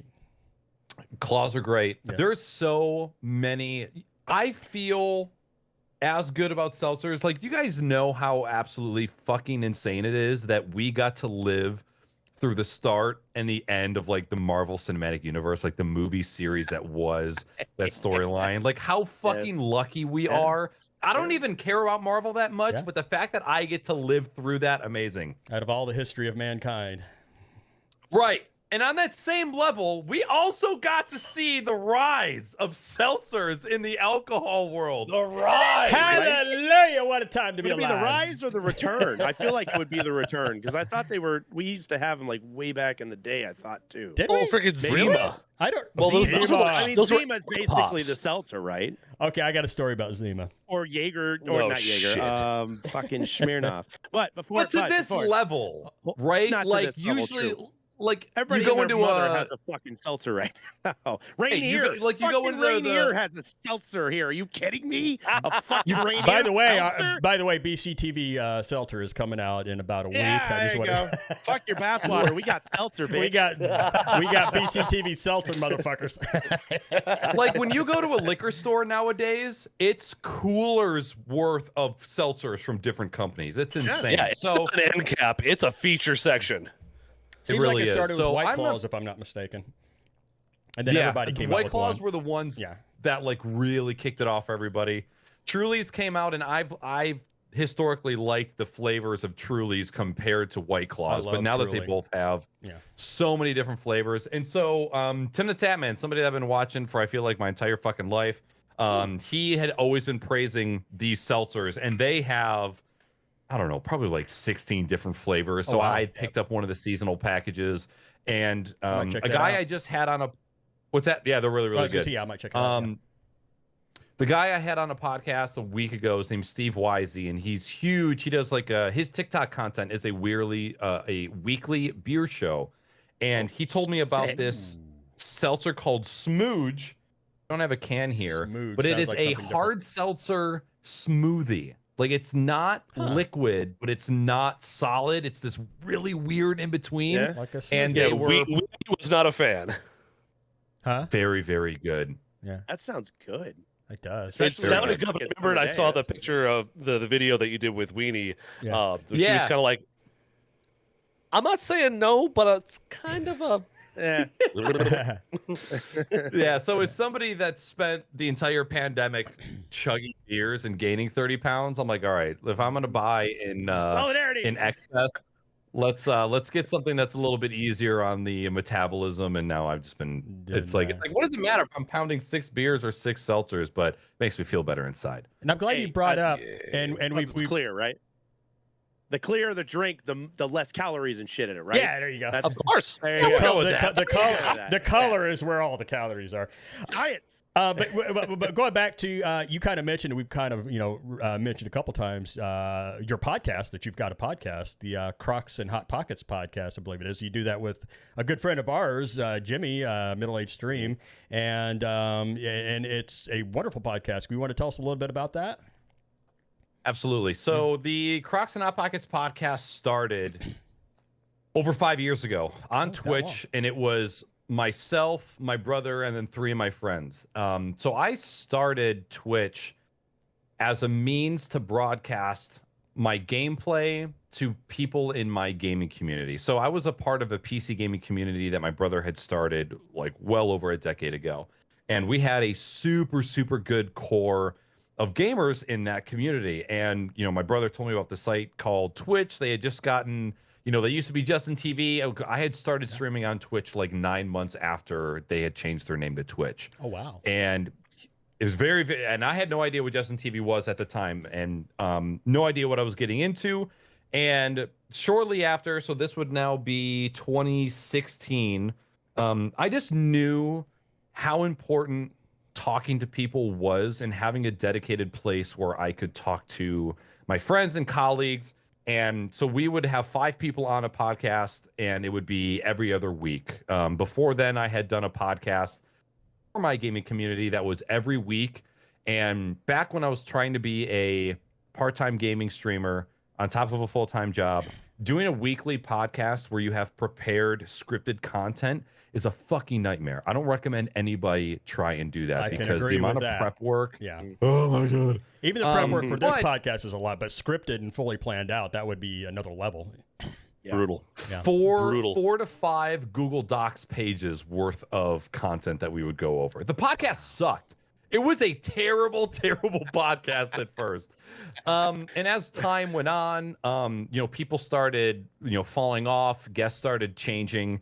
And then I want to say sometime in 2018, 2019, we brought on Middle Age Stream. And then shortly after, we brought on my buddy Bishop. And by that time, I had finally gotten to the point where I could write 4 sentences on a blank page, and I could carry that conversation for 2.5 hours. And that was just a skill that did not develop for a long time, because I was so reliant on, I got to prepare a script, I have to have articles, I have to have talking points.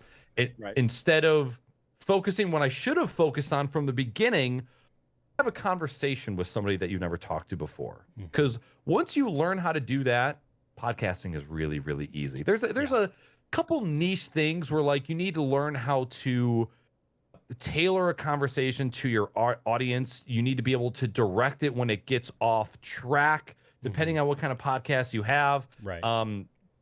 Casting for us is a little bit different because it's a live environment. There's no editing. You know, there's no changing things after the fact. Oh my God, can you fucking imagine? I hate editing. I fucking hate editing. As a former podcast host, like the pre-recorded kind, fuck editing. Fuck it right in the ass, unlubed with a broomstick. You know how I edit this podcast? I take the beginning where we have the starting soon screen and the ending where we have the ending now screen, cut that out. Bam! Magic together. YouTube, here we come. Yeah, render in DaVinci Resolve and then upload to YouTube and Anchor. See you later. Yeah. I've gotten into a little bit more editing after the fact, but there is a website I use called Auphonic where you upload the MP3 and it auto normalizes and compresses and brings everybody's audio levels to around an area. And then I just export that and I upload that, and it works wonderful. So it's all about finding the tools to make things more. I'm a recent convert to DaVinci Resolve, and I love it because I don't know if you've used it. You probably know of it at least, being in your field. But yeah, I love that it's got a lot of the Adobe software I was using rolled into one. But I can do the video, I can normalize the audio, and I can export an audio-only version in one piece of software. Upload the audio version to Anchor, upload the video version to YouTube, and then I'm done. And bam, I'm done. You know, great piece of software. That's my favorite part of DaVinci. Like, if you want to go in and EQ and noise gate 3 different audio channels, it's so fucking easy in DaVinci. It's all tabs. Yeah. I love it, man. I turned Charlie onto that. Yeah, he turned me onto it, and it's fucking free. Free, and it's got all the goddamn shit that Adobe has. I made my stupid ass stinger on that, and it took me 5 days to do it because I don't know what the hell I'm doing. I had to watch 800 YouTube videos. But there's a million tutorials. You'll get there. But but you can still do it. Someone who with zero knowledge of how to do any kind of video editing can make stuff out of it. It's as powerful as Premiere. Yeah, it's as powerful as Premiere and After Effects and Audition put together, which was the 3 pieces of Adobe software I was using that it replaced. Yeah, it's fantastic. And there's a million tutorials on YouTube. Yeah, and same here. I use stuff that's really kind of like people go, wait, you still use that? I still use Audacity. I use Wondershare Filmora. I still use Audacity. And I go, if you know how to use it, you're gonna be fine. Now, Naaackers gave me a weird look when I said Wondershare Filmora. What was that? A little bit, but that's okay. The reason I used it was I had a friend who had a redemption code for that 6 years ago, so I got the full Premiere subscription suite for free, and it's not amazing, but for what I'm doing. It's doing fine. And down the line, I'm probably going to make a shift. But for the fact that I got, a $49.99 for $0, come to awesome. Yeah. Oh, yeah. So I went ahead and veered myself off track there because I can go off in any direction when it comes to podcasts. We love tangents on this podcast. We go every freaking where. So yeah, purely tangential. Have at it. So at that point, the podcast went from, my goal was to, I didn't give a shit about post-production. I didn't care about who showed up. My goal was to have a dedicated time to talk to my friends about video games. And then over time, it really developed into, all right, I need to give up that, and I need to tailor my show to the audience that I am trying to reach. And so now it's kind of split half and half. The Crocs and Hot Pockets podcast is a weekly opportunity to sit down with people that I like and respect and talk about real issues in the streaming industry.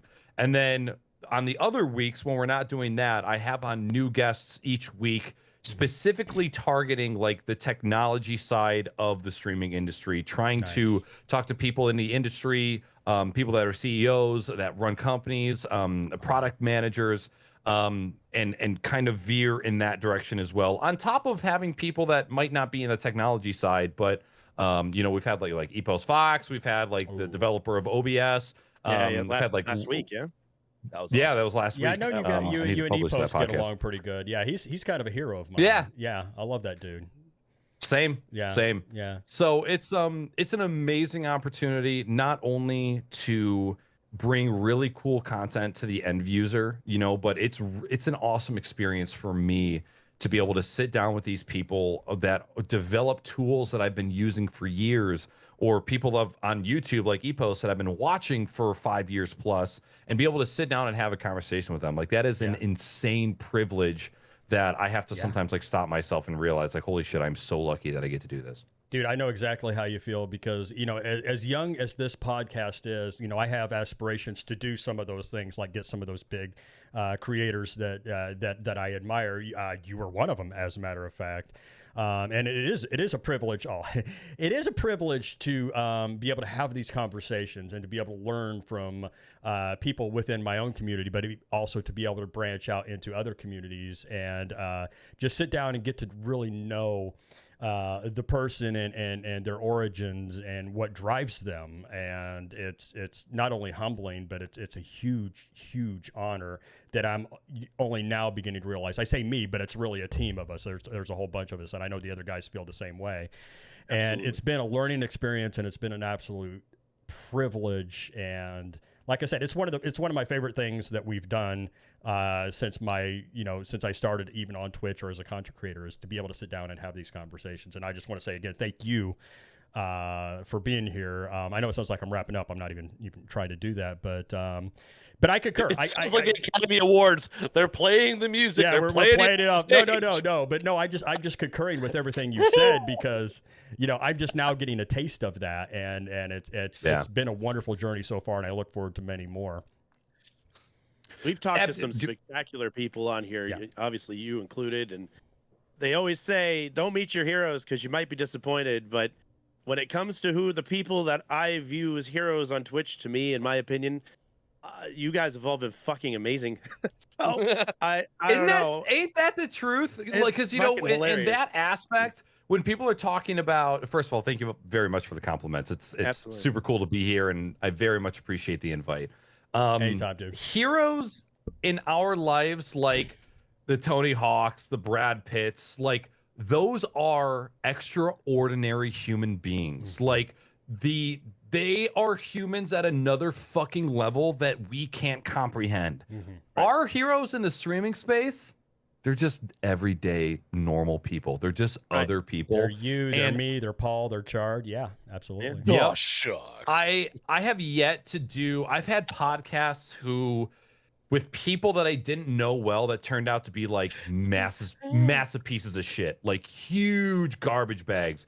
And I hope that you guys don't have to go through that. But once the podcast progresses and you start reaching out to people that you know less and less, you're gonna have somebody, and then you're like I have podcasts that I've deleted from the internet because the people have been huge pieces of shit. Yeah. But as far as like the people that I look up to, you know, like people like Epos and Loco and Jim from OBS, like, they've all been absolutely delightful. I've learned an insane amount. And again, just like having the opportunity to sit down, and not only part of doing a podcast is asking selfish questions, right? Like, you want to have somebody on a podcast because you have something you want to know. That's perfectly fine, because your selfish questions are probably questions that other people want to know too. Oh, amen to that. And that's just how it goes. Yeah, amen to that. When I look for people to invite, I look for people who I think, A, I'll jive with, B, I think I'll learn something from, and really that's as far as it goes. I mean, you know, if I feel like you've got something to offer that I think I can learn from, which by turn I think the community at large can learn from, then that's what I look for in a podcast guest. And, you know, this is our 17th episode, and, you know, thus far we haven't had a bad guest. Every one of them has been fantastic and an absolute pleasure. You know, it could happen, you know, but so far in this journey, it's been an absolute pleasure. By the way, I just want to draw attention over to Chard, because Chard looks like he's shrinking by the moment. I am. It's my chair. Oh, no. Equipment malfunction. Yeah. This is it's my fault this time, so I just went a little lower. I know that pain so much. Yeah. So I've had 2 times on stream where my chair has snapped. I have fallen back and out of my chair. This was before oh, look at this bastard with his fucking lean back machine.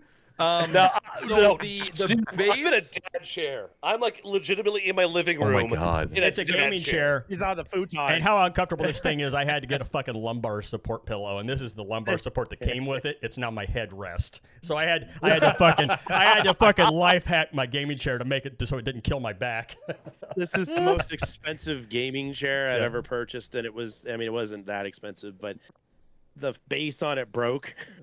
Oh no! When I sat in it, and I fucking was pinned between my desk and the fucking wall, screaming for my wife to come and rescue me because I'm freaking out and I'm angry as fuck at this thing. So I was like, I don't want to spend another such and such money on this stupid chair.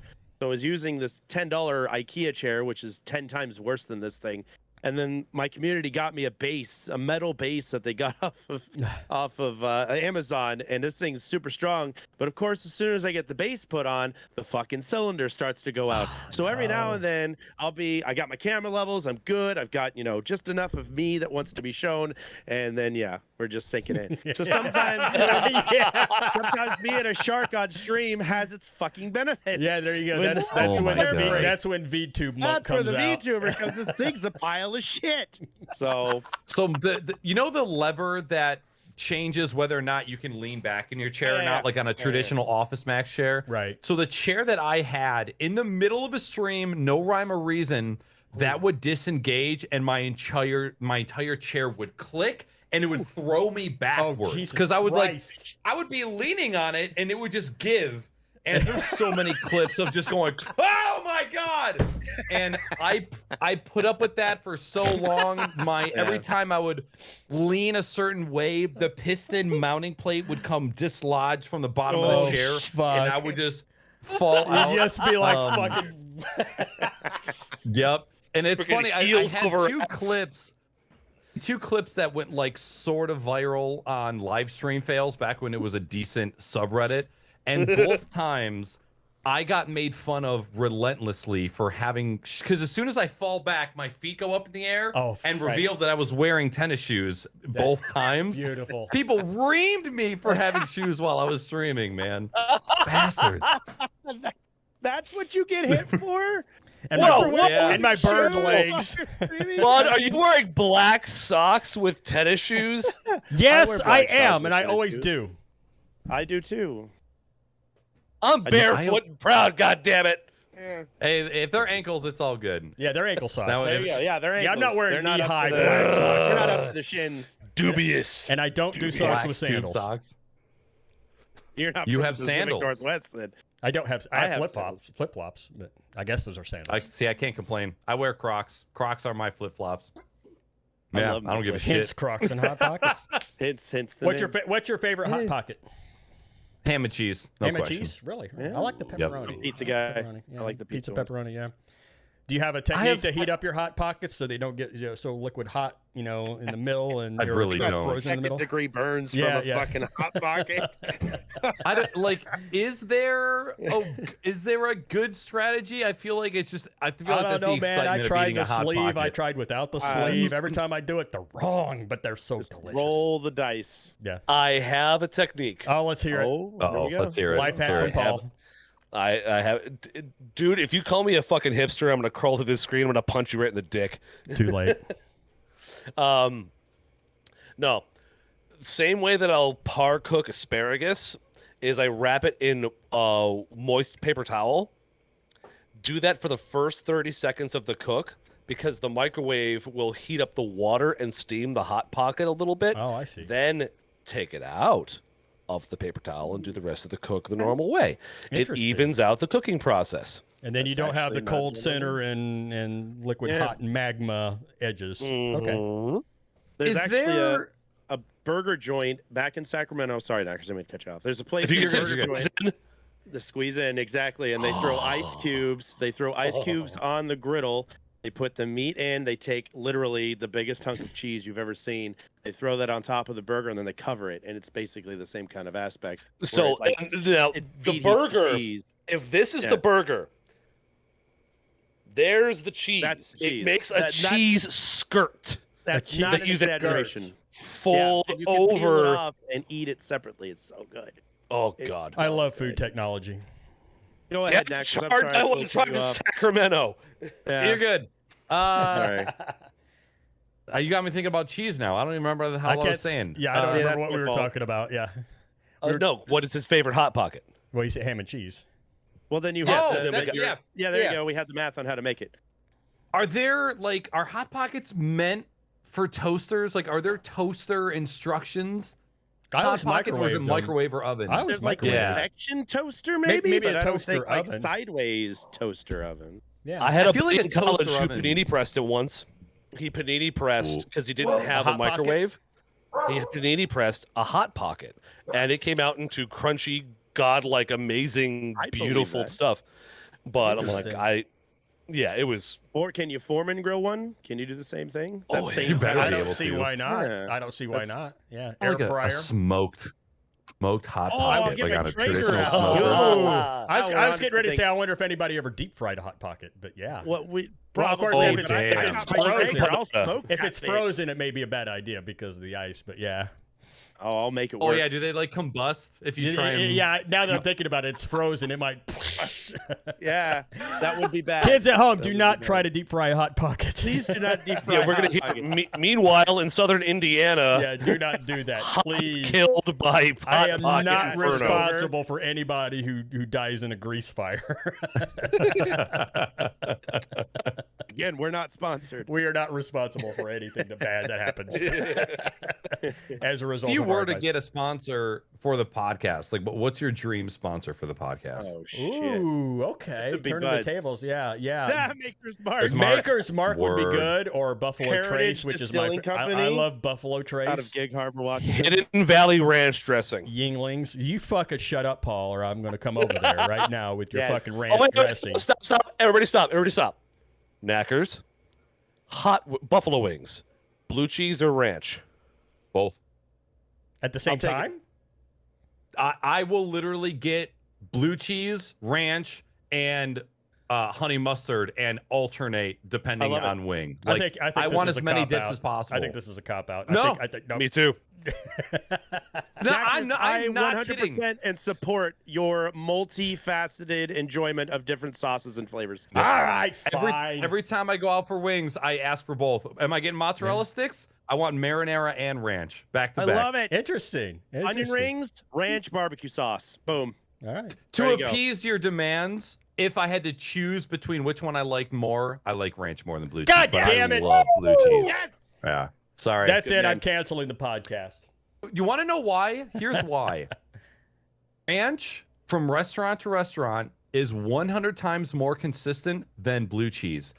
It's very, very rare that you get bad ranch from a restaurant, but blue cheese, I don't know what the fuck people do. I've gotten like yellowish blue cheese. Oh, that's what disgusting. the hell am I looking at? That's disgusting. Yeah. No, I always order the wings, and then because I never eat at the restaurant. I eat them at home, so I have my own blue cheese dressing, which I use.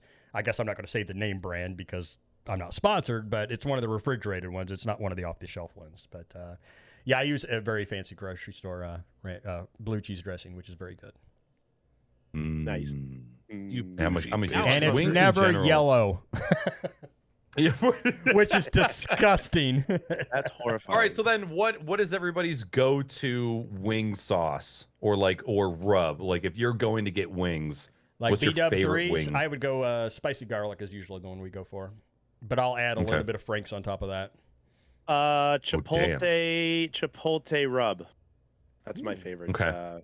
Classic buffalo, but if their buffalo sauce, there are some places that do a buffalo sauce where it's like way too much vinegar, and I go, vinegar is a part of the sauce, but it's just like I don't want to be sucking down uncured pickle juice on my wings. But so if their buffalo sauce is balls, then mango habanero. Nice. Okay. Good choice. What about you? And you can always tell with the buffalo because like when you open up, if you get takeout. If you open up the wings and you ask for a mild, which most of the time means like a buffalo-ish sauce, all of the wing sauce has fallen off into pooled in the actual container. Right. And you have a dry buffalo. You're like, I want buffalo sauce, not buffalo like essence. For me, of low. Buffalo powder. Yeah, like the LaCroix of fucking wings. Even though I do love LaCroix, but for me, there's a local place near us. They do a bourbon sriracha wet. Oh, that sounds rub, good. and it is That sounds really it is my good. #1 favorite. So good. I love Bourbon sriracha. sriracha. I would want to sounds flambe the phenomenal. bourbon. Sriracha really does sound It's good. it's sweet, smoky, and I don't want to say spicy, but it's like it's got okay. heat to it. Yeah, because I'm not big on the super spicy things. Like if I have to put work into inserting things into my mouth, it's not gonna. I don't fall into place. Yeah, I'm gonna have to. I'm gonna stop talking because that one was too easy. Yeah. Oh really? Yeah, I'm gonna. If you be, Oh, go ahead. I just No, gonna if say you I'm have gonna to be work to dealing put with. things in your mouth. That's what you said. That's what you said.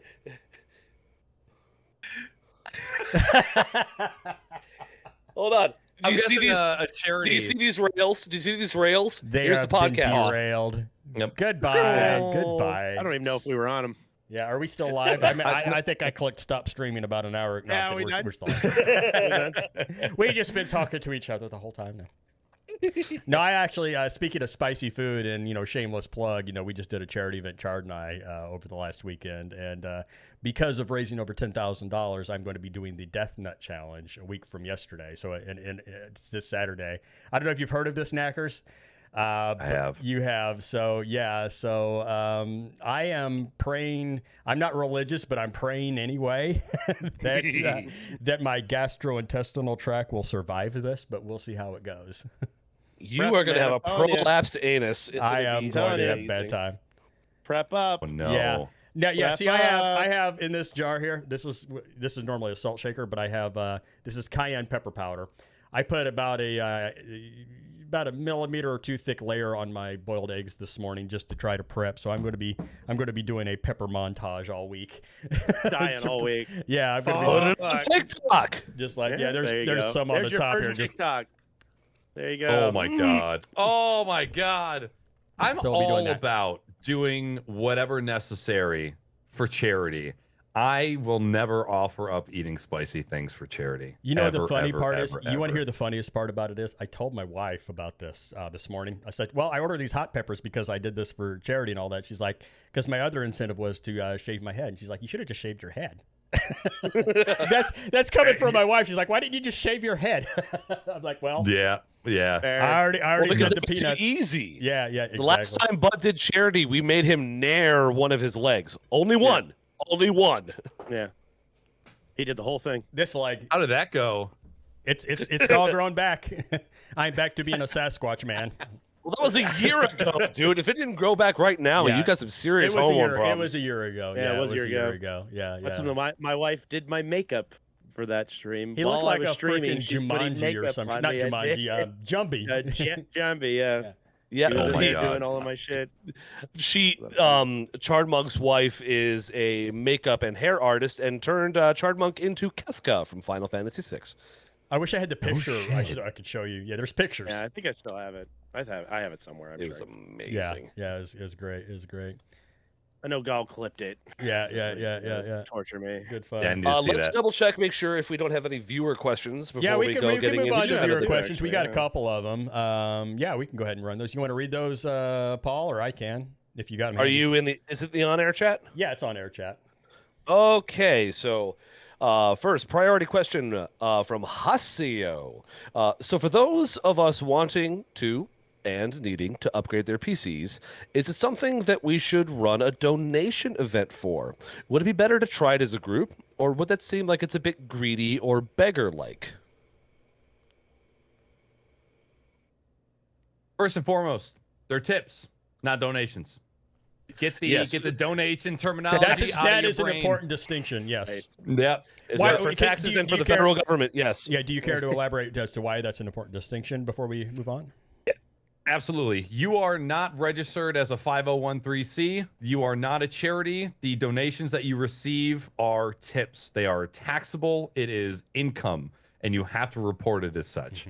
Donations is a term that streamers started using for a long time, even though I don't think that they realized what they meant they were saying donations, but what you are receiving are tips.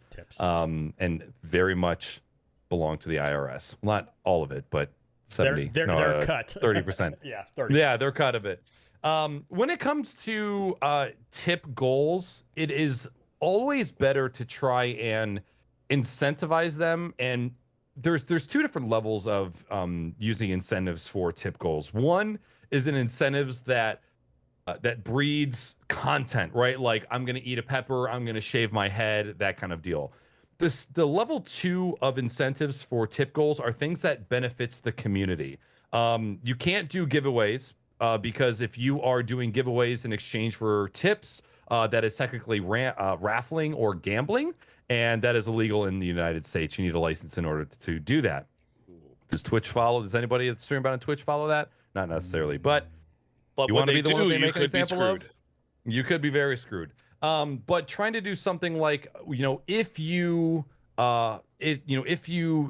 tip a certain amount, or if the community raises a certain amount, then like, I'll play this game for you guys, or it's something that brings value back to the community. And there's different ways that you can do that. It takes a little bit of brainstorming. If you are putting up a tip goal for 3080 and you have a 3070, looks a little scummy. If you are failing to meet the minimum requirement of 720p with some decent audio, and you're just trying to get a piece of hardware that will enable you to have a decent looking broadcast, the people who are in your community that want to see you succeed will just give it up for that. It all depends on the context and what you're actually going for. Twitch has built a culture around the community directly supporting the content creator, right? Like, nowhere in the history of content creation has it been normal to just monthly pay the content creator that you enjoy, right? Totally new thing. So thankfully, in Twitch's defense, it's a normalized thing, but it all depends on how long you've been doing it, what you're doing it for, the piece of hardware that you're looking to get. Those all have a factor, in my opinion. Yeah. Very good. Very good. No, well spoken. Next one. It's not a question. This is I'm quoting Lee Clips, one of our wonderful moderators. She said, it's not a question, but Fortifier did spend points to say, hey, Chard, get a Kraken jersey on Kefka. I think he meant get a Kefka jersey with Kraken jersey with Kefka on it. No, he wanted me to get Kefka with a Kraken jersey, the new hockey team that's coming through here. No. Yes. New hockey team? Yeah, we got a Seattle, baby. team in Seattle, yep. Are they really? Okay. Hockey. Wow. Word. I didn't know that was sports ball, but we'll go the Kraken. Go sports puck. Sports puck. Sports puck. Yes. Shout out to Sean Core Games, who got a hockey puck in the face a couple weeks ago. Oh, I forgot about that. Oh yeah. I didn't know that like new teams could just be introduced. Like, I feel like this is like a super like expansion teams, right? 4-year like thing that we've been waiting for as Seattleites and Washingtonians. This has been something that Seattleites and like Washingtonians. Yeah, it is. That's what we've been waiting for. Yeah, it is. It's better than Michiganders. Michiganders. The way your governor would say that in press conference, we are all Michiganders, and this is a guy who's from Wisconsin. Hearing her say that, and I went, "Wow!" Yeah, Wisconsinites. I'm from Indiana. They call us Hoosiers. No, Wisconsinians. Hoosiers. Oh man, we are not Wisconsinites. We're Wisconsonians. I don't give a fuck. It's better than Hoosiers. They hate. My state hates our governor, man. Yeah. I have never. Everybody talks shit about our. Every governor. state hates their governor. All the time. Yeah. All right, good. Yeah. So next one, Noob Tree 87. How can one build motivation to stream when they have an atypically busy life? That could go a number of different ways, actually, thinking about an atypically busy life. But yeah, I guess just someone who, we lost Chardy. He's back. I'm pressing the wrong shit. Ignore me. Keep going. Chardy ruined the podcast. Boob. You want me to go first? Because I have the not so nice response. You're the guest, man. You go first. You go for it. Fire it off. If you are fighting to find the motivation or time to stream, you might be in the wrong business. And the reason I say that is because things that you are genuinely passionate about, you will make time for. You will willingly make the sacrifices to do. Now, there's a difference between being too busy and just being tired, right? Like I can come home from a 12-hour workday and be like, holy shit, I'm so tired. I don't feel like recording a YouTube video. Like that's a different story. If you are constantly fighting for the time or for the motivation to do so, it might be because you're creating something that you are actually not passionate about. So I would tell you to reevaluate what you're doing on stream. If you're there's slumps, right? There's highs, lows, there's slumps. If you found that for the past 6 months, you just can't get in front of the camera, you can't be live, it might be time to self-evaluate and reevaluate and change whatever you're doing. So you're saying maybe perhaps the lack of motivation could be because of a lack of passion for what you're currently doing, or maybe even streaming in general. And if you had the passion, the underlying passion that was there, you would make the time, you would find the time because the drive would be there because the passion is there. Yeah, there was you're reciting it correctly. Yeah. There was a really good quote that I heard recently that was like, when it comes to streaming in particular, it's not about finding the motivation. It should be about the discipline. Do it, right? Yeah. Because there's every single day, if you're over 20 years old, there is something every single day that is going to be standing in your way to do what you want to do. And the level of sacrifice that you're willing to give dictates whether or not you're going to overcome whatever is in your way to do the thing.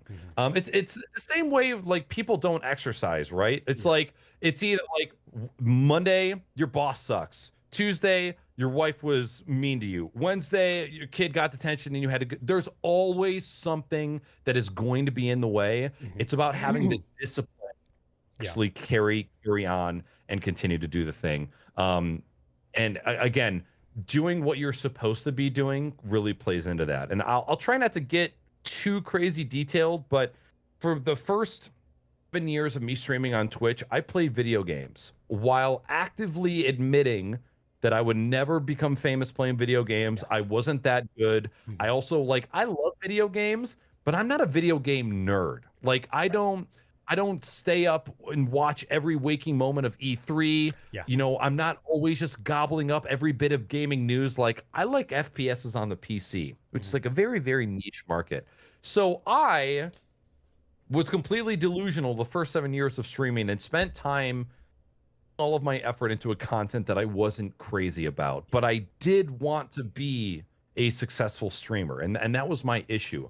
So sometime within the past year, I completely shifted my content to stuff where there is no, I need to get motivated to stream. It's, I know exactly what I'm doing. I love the shit that I'm talking about. I'm going live and we can chat about technology for 4 hours. And again, there's a little bit of discipline in there because it's not every day you come home and you're like, I'm ready to stream. I feel so great. Work was so awesome. There's a level of discipline that comes with it too. So it always depends. Real quick, somebody said FPSs on PC is a niche market. FPSs on PC in regards to the entire gaming universe is very, very small. I would say that if anything, console gaming fucking rules the world still. We think PC gaming is like the end all be all. In the same way how we think that whatever is popular on Twitch is popular everywhere. We've seen games like Battlefield, H1Z1, PlayerUnknown Battlegrounds. You know, they go up and down like, oh, PUBG's got 1,000 viewers on Twitch, dead game. When Asia has 800,000 people playing that game at in the middle of the day on a Tuesday. PC FPS PC market is very, very small in regards to video games for the entire world. Very good. I mean, consoles are easier to get your hands on and they work right out of the package for the most part. Whilst PC, you have to get parts, you have to get better video cards, better processors, shit to fucking make it fucking work. You know, it makes more sense that someone could just literally buy a PlayStation 5, a headset, and a controller, and fucking you're ready to go. You're off to the races. Right. So back to the motivational thing that was the initial part of the question about how do you find the time or the motivation? How much of that would you ascribe to procrastination, which I link to anxiety, not laziness necessarily? It's that fear of getting going, that fear of maybe I'm not doing so good, so maybe that's holding me back a little bit to find the motivation to stream, or maybe find the time, or find the willingness to do so. I'll rebuttal that with this. When you are having a really, really, really great podcast where all of you guys are vibing super fucking hard, the guest is amazing, how often are you looking at chat to see how active it is? Very little. Very true. Right. When you are unapologetically doing what you love and having a great time doing it, the anxiety of who's going to show up, who's watching, am I doing good is lesser. I'm not going to say it's completely gone, right? No. Because mental illness and mental health is fucking massive. And it's a conversation that everybody needs to have, not just the people that have struggled with mental health their entire life. Mm-hmm. This is one of the most draining industries that you can be in. It is lonely. It is hard. It keeps you up late. It wakes you up early. It plagues your thoughts throughout the day. I will choose not to speak on the anxiety part of it, because it's not something that I completely understand. And as somebody who doesn't suffer from debilitating anxiety, I can't tell you how you feel. I can't say, well, you gotta be disciplined, man. Yeah. It's like telling somebody with ADHD, just focus. Right. Just focus, man. Right. Focus. Makes sense to me. Yeah. But I will say that there is to an extent, being disciplined and being a great content creator is a skill that can be learned. It's not like sitting down and learning everything that there is to know about content creation isn't going to make you a good content creator. But there are certain kind of tips and tricks to being able to kind of navigate that low self-esteem, anxiety, existential dread, imposter syndrome. Those are all very, very real things that are difficult to navigate. Those are things we all struggle with, especially, I find myself constantly struggling with the specifically the imposter syndrome aspect of it. But yeah, to me, it's one of those things where, I have those anxieties too, but I find it's best for me if I just kind of jump in with both feet and sink or swim kind of thing. And I kind of expose myself and I kind of force myself to do it. And the more I do it, the more relaxed I become. It's exposure therapy. It's, if you're arachnophobic, you go to a place where there's lots of spiders, you spend some time, you acclimate, and it lessens over time. And or that's kind of how my house, where there's nothing but fucking spiders everywhere. Yeah, you just kind of lay in the bed at Chardsmonk or Chardsmonk's house, and you just I said Chardsmonk. You lay at Chardsmonk's house and you let them crawl over your face. Well, welcome home. Welcome home. Welcome to Spider Town. Yeah. I will say that there are certain, how do I put this? If you have a shitty day and you're deciding whether or not you go live, your experience when live changes whether you have 0 people in chat or 20 people in chat. If you have a really, really shitty day and you go live and Notification Squad is there as soon as you go live and they can distract you right away, you're going to have a great fucking time.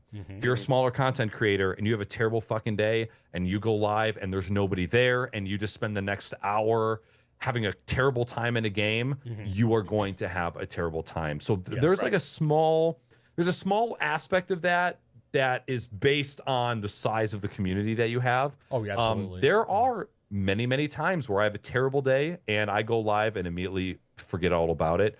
That is kind of a privilege to have, because that's not something that everybody has, in my opinion.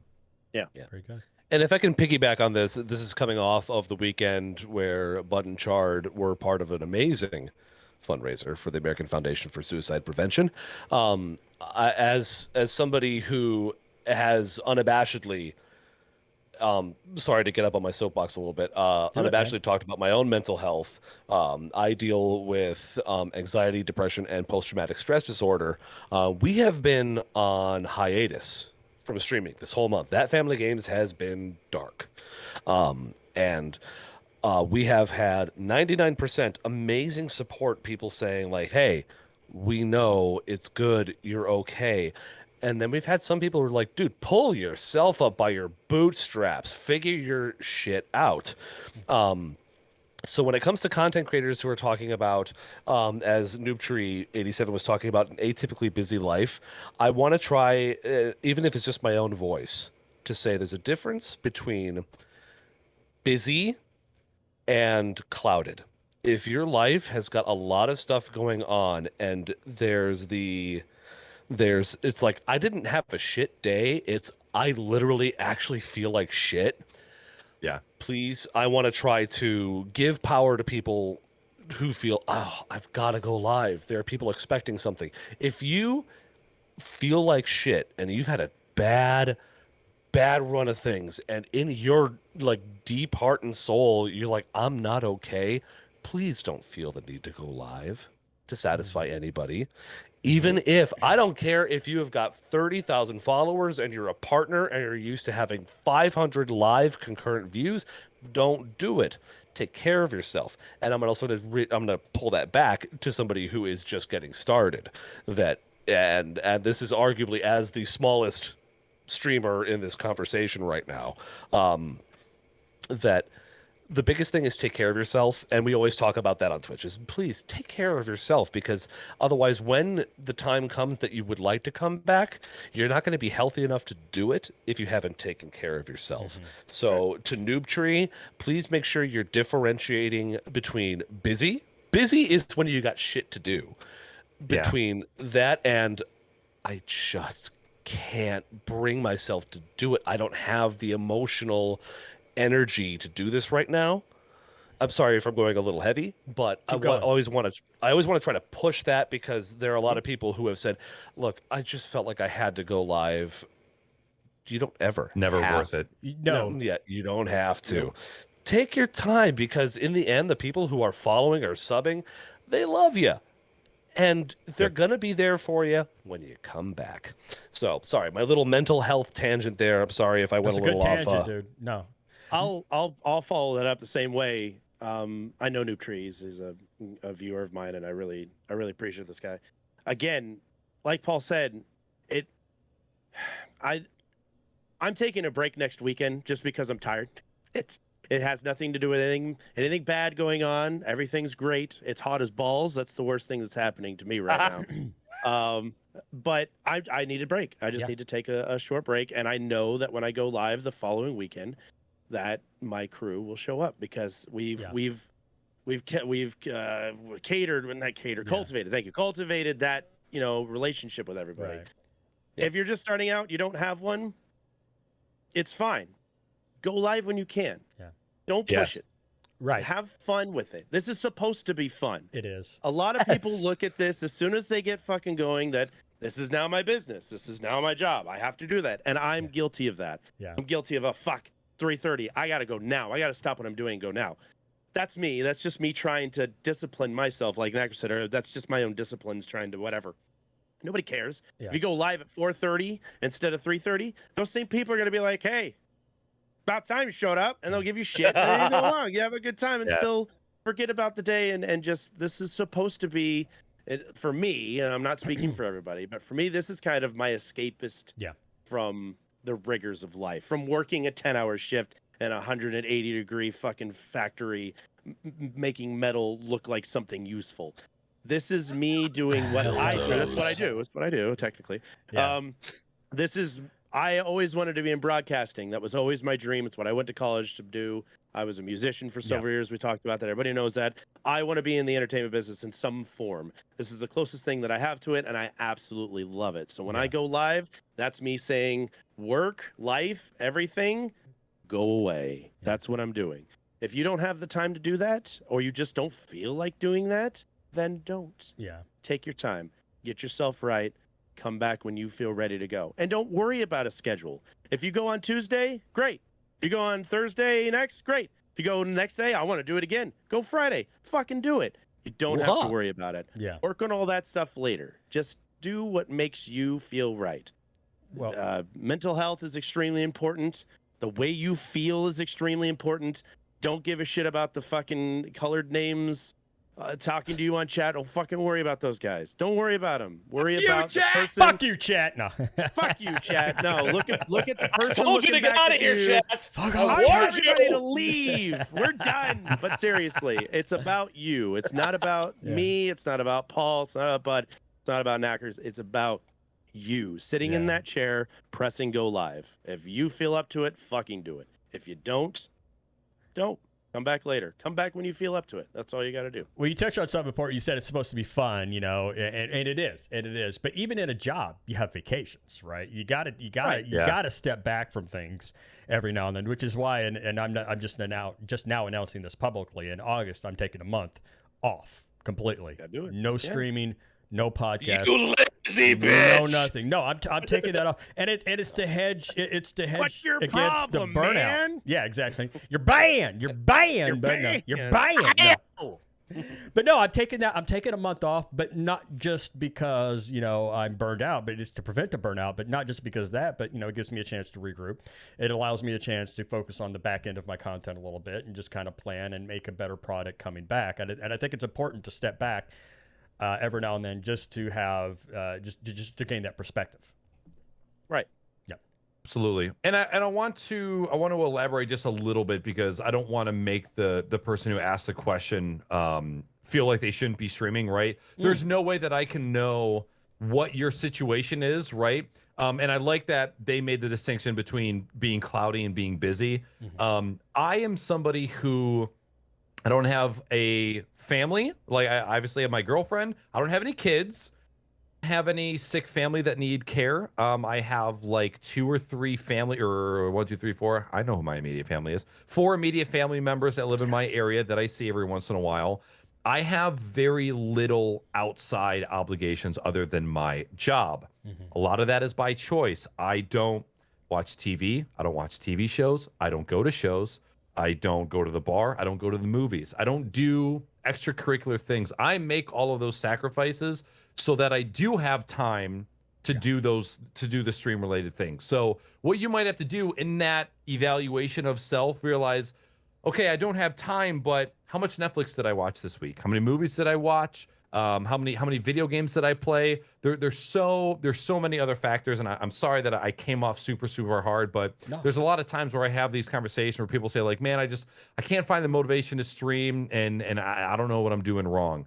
And I hope to illuminate the more tough conversations that you have to have with yourself early on, because I'm not here to pamper anybody. Because this is literally the hardest fucking thing that I've ever done in my entire life. I've never worked so hard for so long to see so little progress at anything in my entire fucking life. And that's just it, man. And if the game, you got to be able to, that's the game. Yeah. And if you don't love it, if you don't love every minute of what you're doing, shit will tear you down until you are nothing. And then you throw comes in. Yep. You throw one of those, you throw anxiety or depression on top of that. Woo!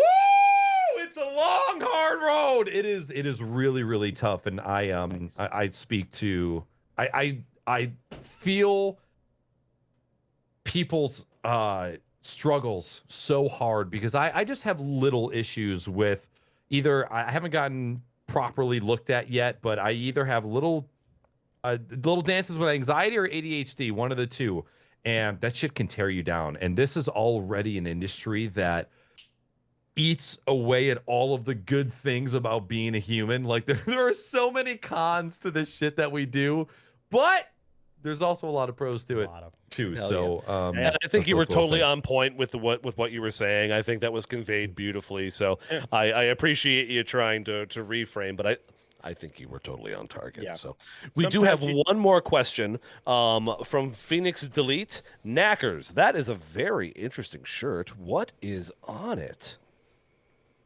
A lot of stuff. There's a video game controller. There's a cat. Some noodles. It looks like ramen. Some hearts. There's another cat. A lot of stuff going on. I see 2 cats. There is so much. There's a bunch. This is one of my favorite shirts of all time from an artist that up and just deleted herself from the internet. One day she was like, I'm done. I'm closing all my social medias and I'm going to do my own thing. And then she's been gone ever since. And thankfully I have two shirts that are, I'm a sucker for like the all over print shirts. Yeah. So these are my favorite shirts ever. It's a great shirt. Coco approves, don't you? What up, kitty? You see the cats? Well, how about we throw it to the roundabout for closing things out? Yeah, let's go ahead and close it out. Paul, you want to go ahead and start? Any final words? And we'll let the guest have the final word at the end. Final words. Anti-disestablishmentarianism. Now spell it. Defenestrate. What? By the way, that is actually my favorite word. Does anybody here know what to defenestrate somebody means? Does it have anything to do with I usually do that after food. Yeah. That sounds like no. poop. It means to throw them out a window. Ah. Oh, wow. And then poop I on them. defenestrated that asshole. It means I chucked his ass out a window. Defenestrated and then I defecated. Yes. There you go. But in actual final words, Naaackers, beyond as advertised. We have had conversations before. We've talked on your streams. You are a champion when it comes to guiding people into the streaming community, both in the technical and in kind of the emotional side of things.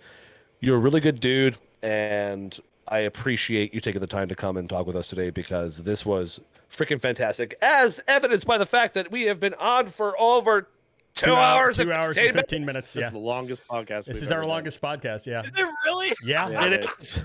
By about 15 minutes. Yeah. Holy shit, dude!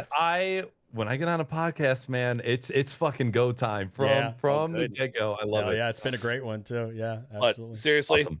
Thank you. A true tip of the hat to you. You've been a great fella. Holy shit, that was shiny. Yeah, dude, I'm fresh. My eyes! Thank you. That means seriously, a lot. Thank Naaackers, thank you so much. All right, Chardy boy. Chardy. When Bud announced that we would have Naaackers on this podcast, my jaw hit the floor. Wait. Who introduced Bud to Naaackers? Who? Me. This guy. Me. Really? Motherfuckers. You and then also Jimbles by extension, but both. But basically, Jimbles and Paul were my gateway into Naaackers. Yeah. Gotcha. Jimbles was my gateway beer into the wonderful, colorful world that is Naaackers. I was really excited when Bud was like, "Yo, we're getting Naaackers." And I was like, "What? Fucking tech guru, dude? No fucking way." I lurk a lot on the Tuesdays. Because I've loved your talk about the tech work and how you help people out. It's not even just, here is a Stream Deck. This is what it does. You can see it do all this kinds of shit. It's, hey, you have a Stream Deck. Let's figure out the best. All right, guys. Real quick. I told Jackson that the talking pickle is on the podcast. He's seen you while I've been on earbuds, and he's like, the pickle, because he knows the pickle, he knows the beer. Moss, and he knows the burger, Critically Lit, and I'm like, it's the pickle, and he's like, I want to say hi. Who's gonna be French fries? Uh-oh. Ooh, good question. French fries. I think you should. I'll fall on that. JJ's the French fries. There you go. There you go. Says he'll be the French fries. Sorry, I'm sorry to interrupt you, Chard, but right. he was like, he poked his head out. He wanted to say hi to the pickle. Hey. I'm excited to talk to Naaackers too, so trust me. There you go. He gets it. Yeah. Anyway, your tech streams are not just like, here's some new fucking tech, like you can find it on YouTube and people talk about it. You actually reach out to people, or people reach out to you to be like, hey, I've got this new thing. What can I do to make it better? And you give them the nitty gritty on what to do with it. You're even, just like your comment about the question about streaming, you don't bullshit it. You are very much like, listen, this is probably something you shouldn't have spent money on. This is probably something that's not going to work for you particularly, but here is something else that you can use that will work better for you, instead of just saying like, nope, fuck you, you're done. I fucking love that. No, I think that's spectacular. There's no sugarcoating. You're helping people out and using your knowledge for good, your platform for good. We've been talking about using our platform for good for the last so I'm still stuck on that. But And then your Call of Duty streams. I'm not a huge Call of Duty watcher. Watching a pickle play Call of Duty is probably the most entertaining fucking thing I think I've ever seen. I absolutely love it. I actually got they do the eyes. I actually was sitting down, hanging out, and I was like, babe, get in here. There's a pickle playing Call of Duty. You need to see this. I don't care what you're doing. You need to see this. And she sat down, and we sat in here lurking for like 30 minutes when we were making dinner, watching you fight as a pickle. It is awesome. I am so happy that we got to sit down and, like I said before, every single episode we do is a learning experience for all of us. We learned so much from you today, and hope that we kind of rubbed off a little bit on you as well about our knowledge on certain things as well. Also, I have to comment. In a TOS friendly way. Please tell me. Yeah, I'm gonna go make penis things on my 3D printer. I have to ask you though, your tattoo on your arm. Please tell me that is a Coheed and Cambria Firefly. Coheed, I fucking love it is you. indeed. You and I just became best friends. It is literally my favorite band next to Nine Inch Nails. I love Coheed and Cambria. You and I just became best friends. We are gonna go do karate in the garage. That is where my online community introduction started. So I was a part of an online forum called Cobalt and Calcium. Calcium, yeah. I knew you were gonna say that. I used to follow that shit. That's way back in the machine. I don't know how deep you got into that forum, but they organized a camping trip in. For real? Nice. Oh my God. 2010, 2009, 2010. So I had been talking to these people on this forum. Like this forum for this band was like my Twitter. It was my social media. I was heavy into that band. And at that point I had already seen them probably, I don't even know how many times. But basically all these people said, hey, we'll hang out every single night on this forum.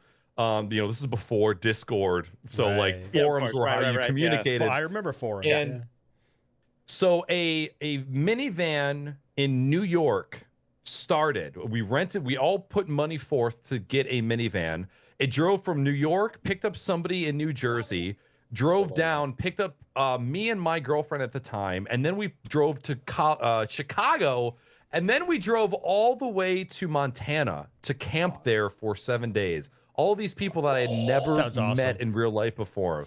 My mom was fucking terrified. But as she should be. Living at home. You made it okay. Yeah. My online community family was all of these Coheed and Cambria fans that I had been spending, and we went on. I can't even tell you how many vacations that I've gone on in Montana, Chicago, Toronto, Algonquin, Detroit, Ohio. I've traveled everywhere to meet these people. Charge doing a thing. I got my Afterman framed vinyls. In the living room, I have so much Coheed shit. I've got framed comic books from all of them. I've met them on numerous occasions. I am absolutely obsessed with them. I think that their story, we're gonna fucking drag this on. We'll talk about it another time. We'll have another podcast just about this. Yeah. It'll be the Coheed and Naaackers podcast. I'm gonna make you a little bit jealous. Guess who got to give technical streaming advice to Claudio Sanchez? Oh, because you started streaming Call of Duty, you son of a bitch. I hate you. Well done. You did it. That'll be on the Chuck Taylors and Bagel Bites podcast. Oh my God. Yeah. But yeah. Anyways, what I long-windedly wanted to say was thank you so much for coming and sharing your wisdom, sharing your time, and just being a fucking badass individual and just a very cool person. You had said it together earlier today that when you got the three hosts and the guest, and they're vibing and they're just chatting and having a good time, and you're not looking at chat, this, that, and the other. I couldn't help but feel like we were kind of in that moment we spoke. Living it right here, where we were just fucking grew. We were just jibing and vibing or whatever. And thank you so much for vibing with us as long as you did. we wouldn't have gone 2.5 hours if we weren't having a good time. No, I'm having a great time. Exactly. This is awesome, and I'm like I said, I'm taking my break next week, so I think this is a great way to end and start my vacation, as it were. So thank you so much for being a wonderful end to a very great week that I had. So thank you so much, man. I really appreciate it. Yeah, my pleasure, dude. Thank you so much. Yeah. I'll take it from here and say, Naaackers, man, it has been an absolute pleasure having you on. This podcast has been such a treat, and like Chard said, such a learning experience. And this episode has been no exception. 2.5 hours is definitely our longest episode, and by evidence of all the fun that we've been having chatting with you, dude. You're an inspiration. Your tech knowledge knows no limits, and I've definitely learned a lot from having you on, dude. And dude. Yeah, good ass dude. Thank you for being on, and we'd gladly have you back anytime you'd like to be back, dude. I'm willing to come back anytime. You know, there's definitely something to be said about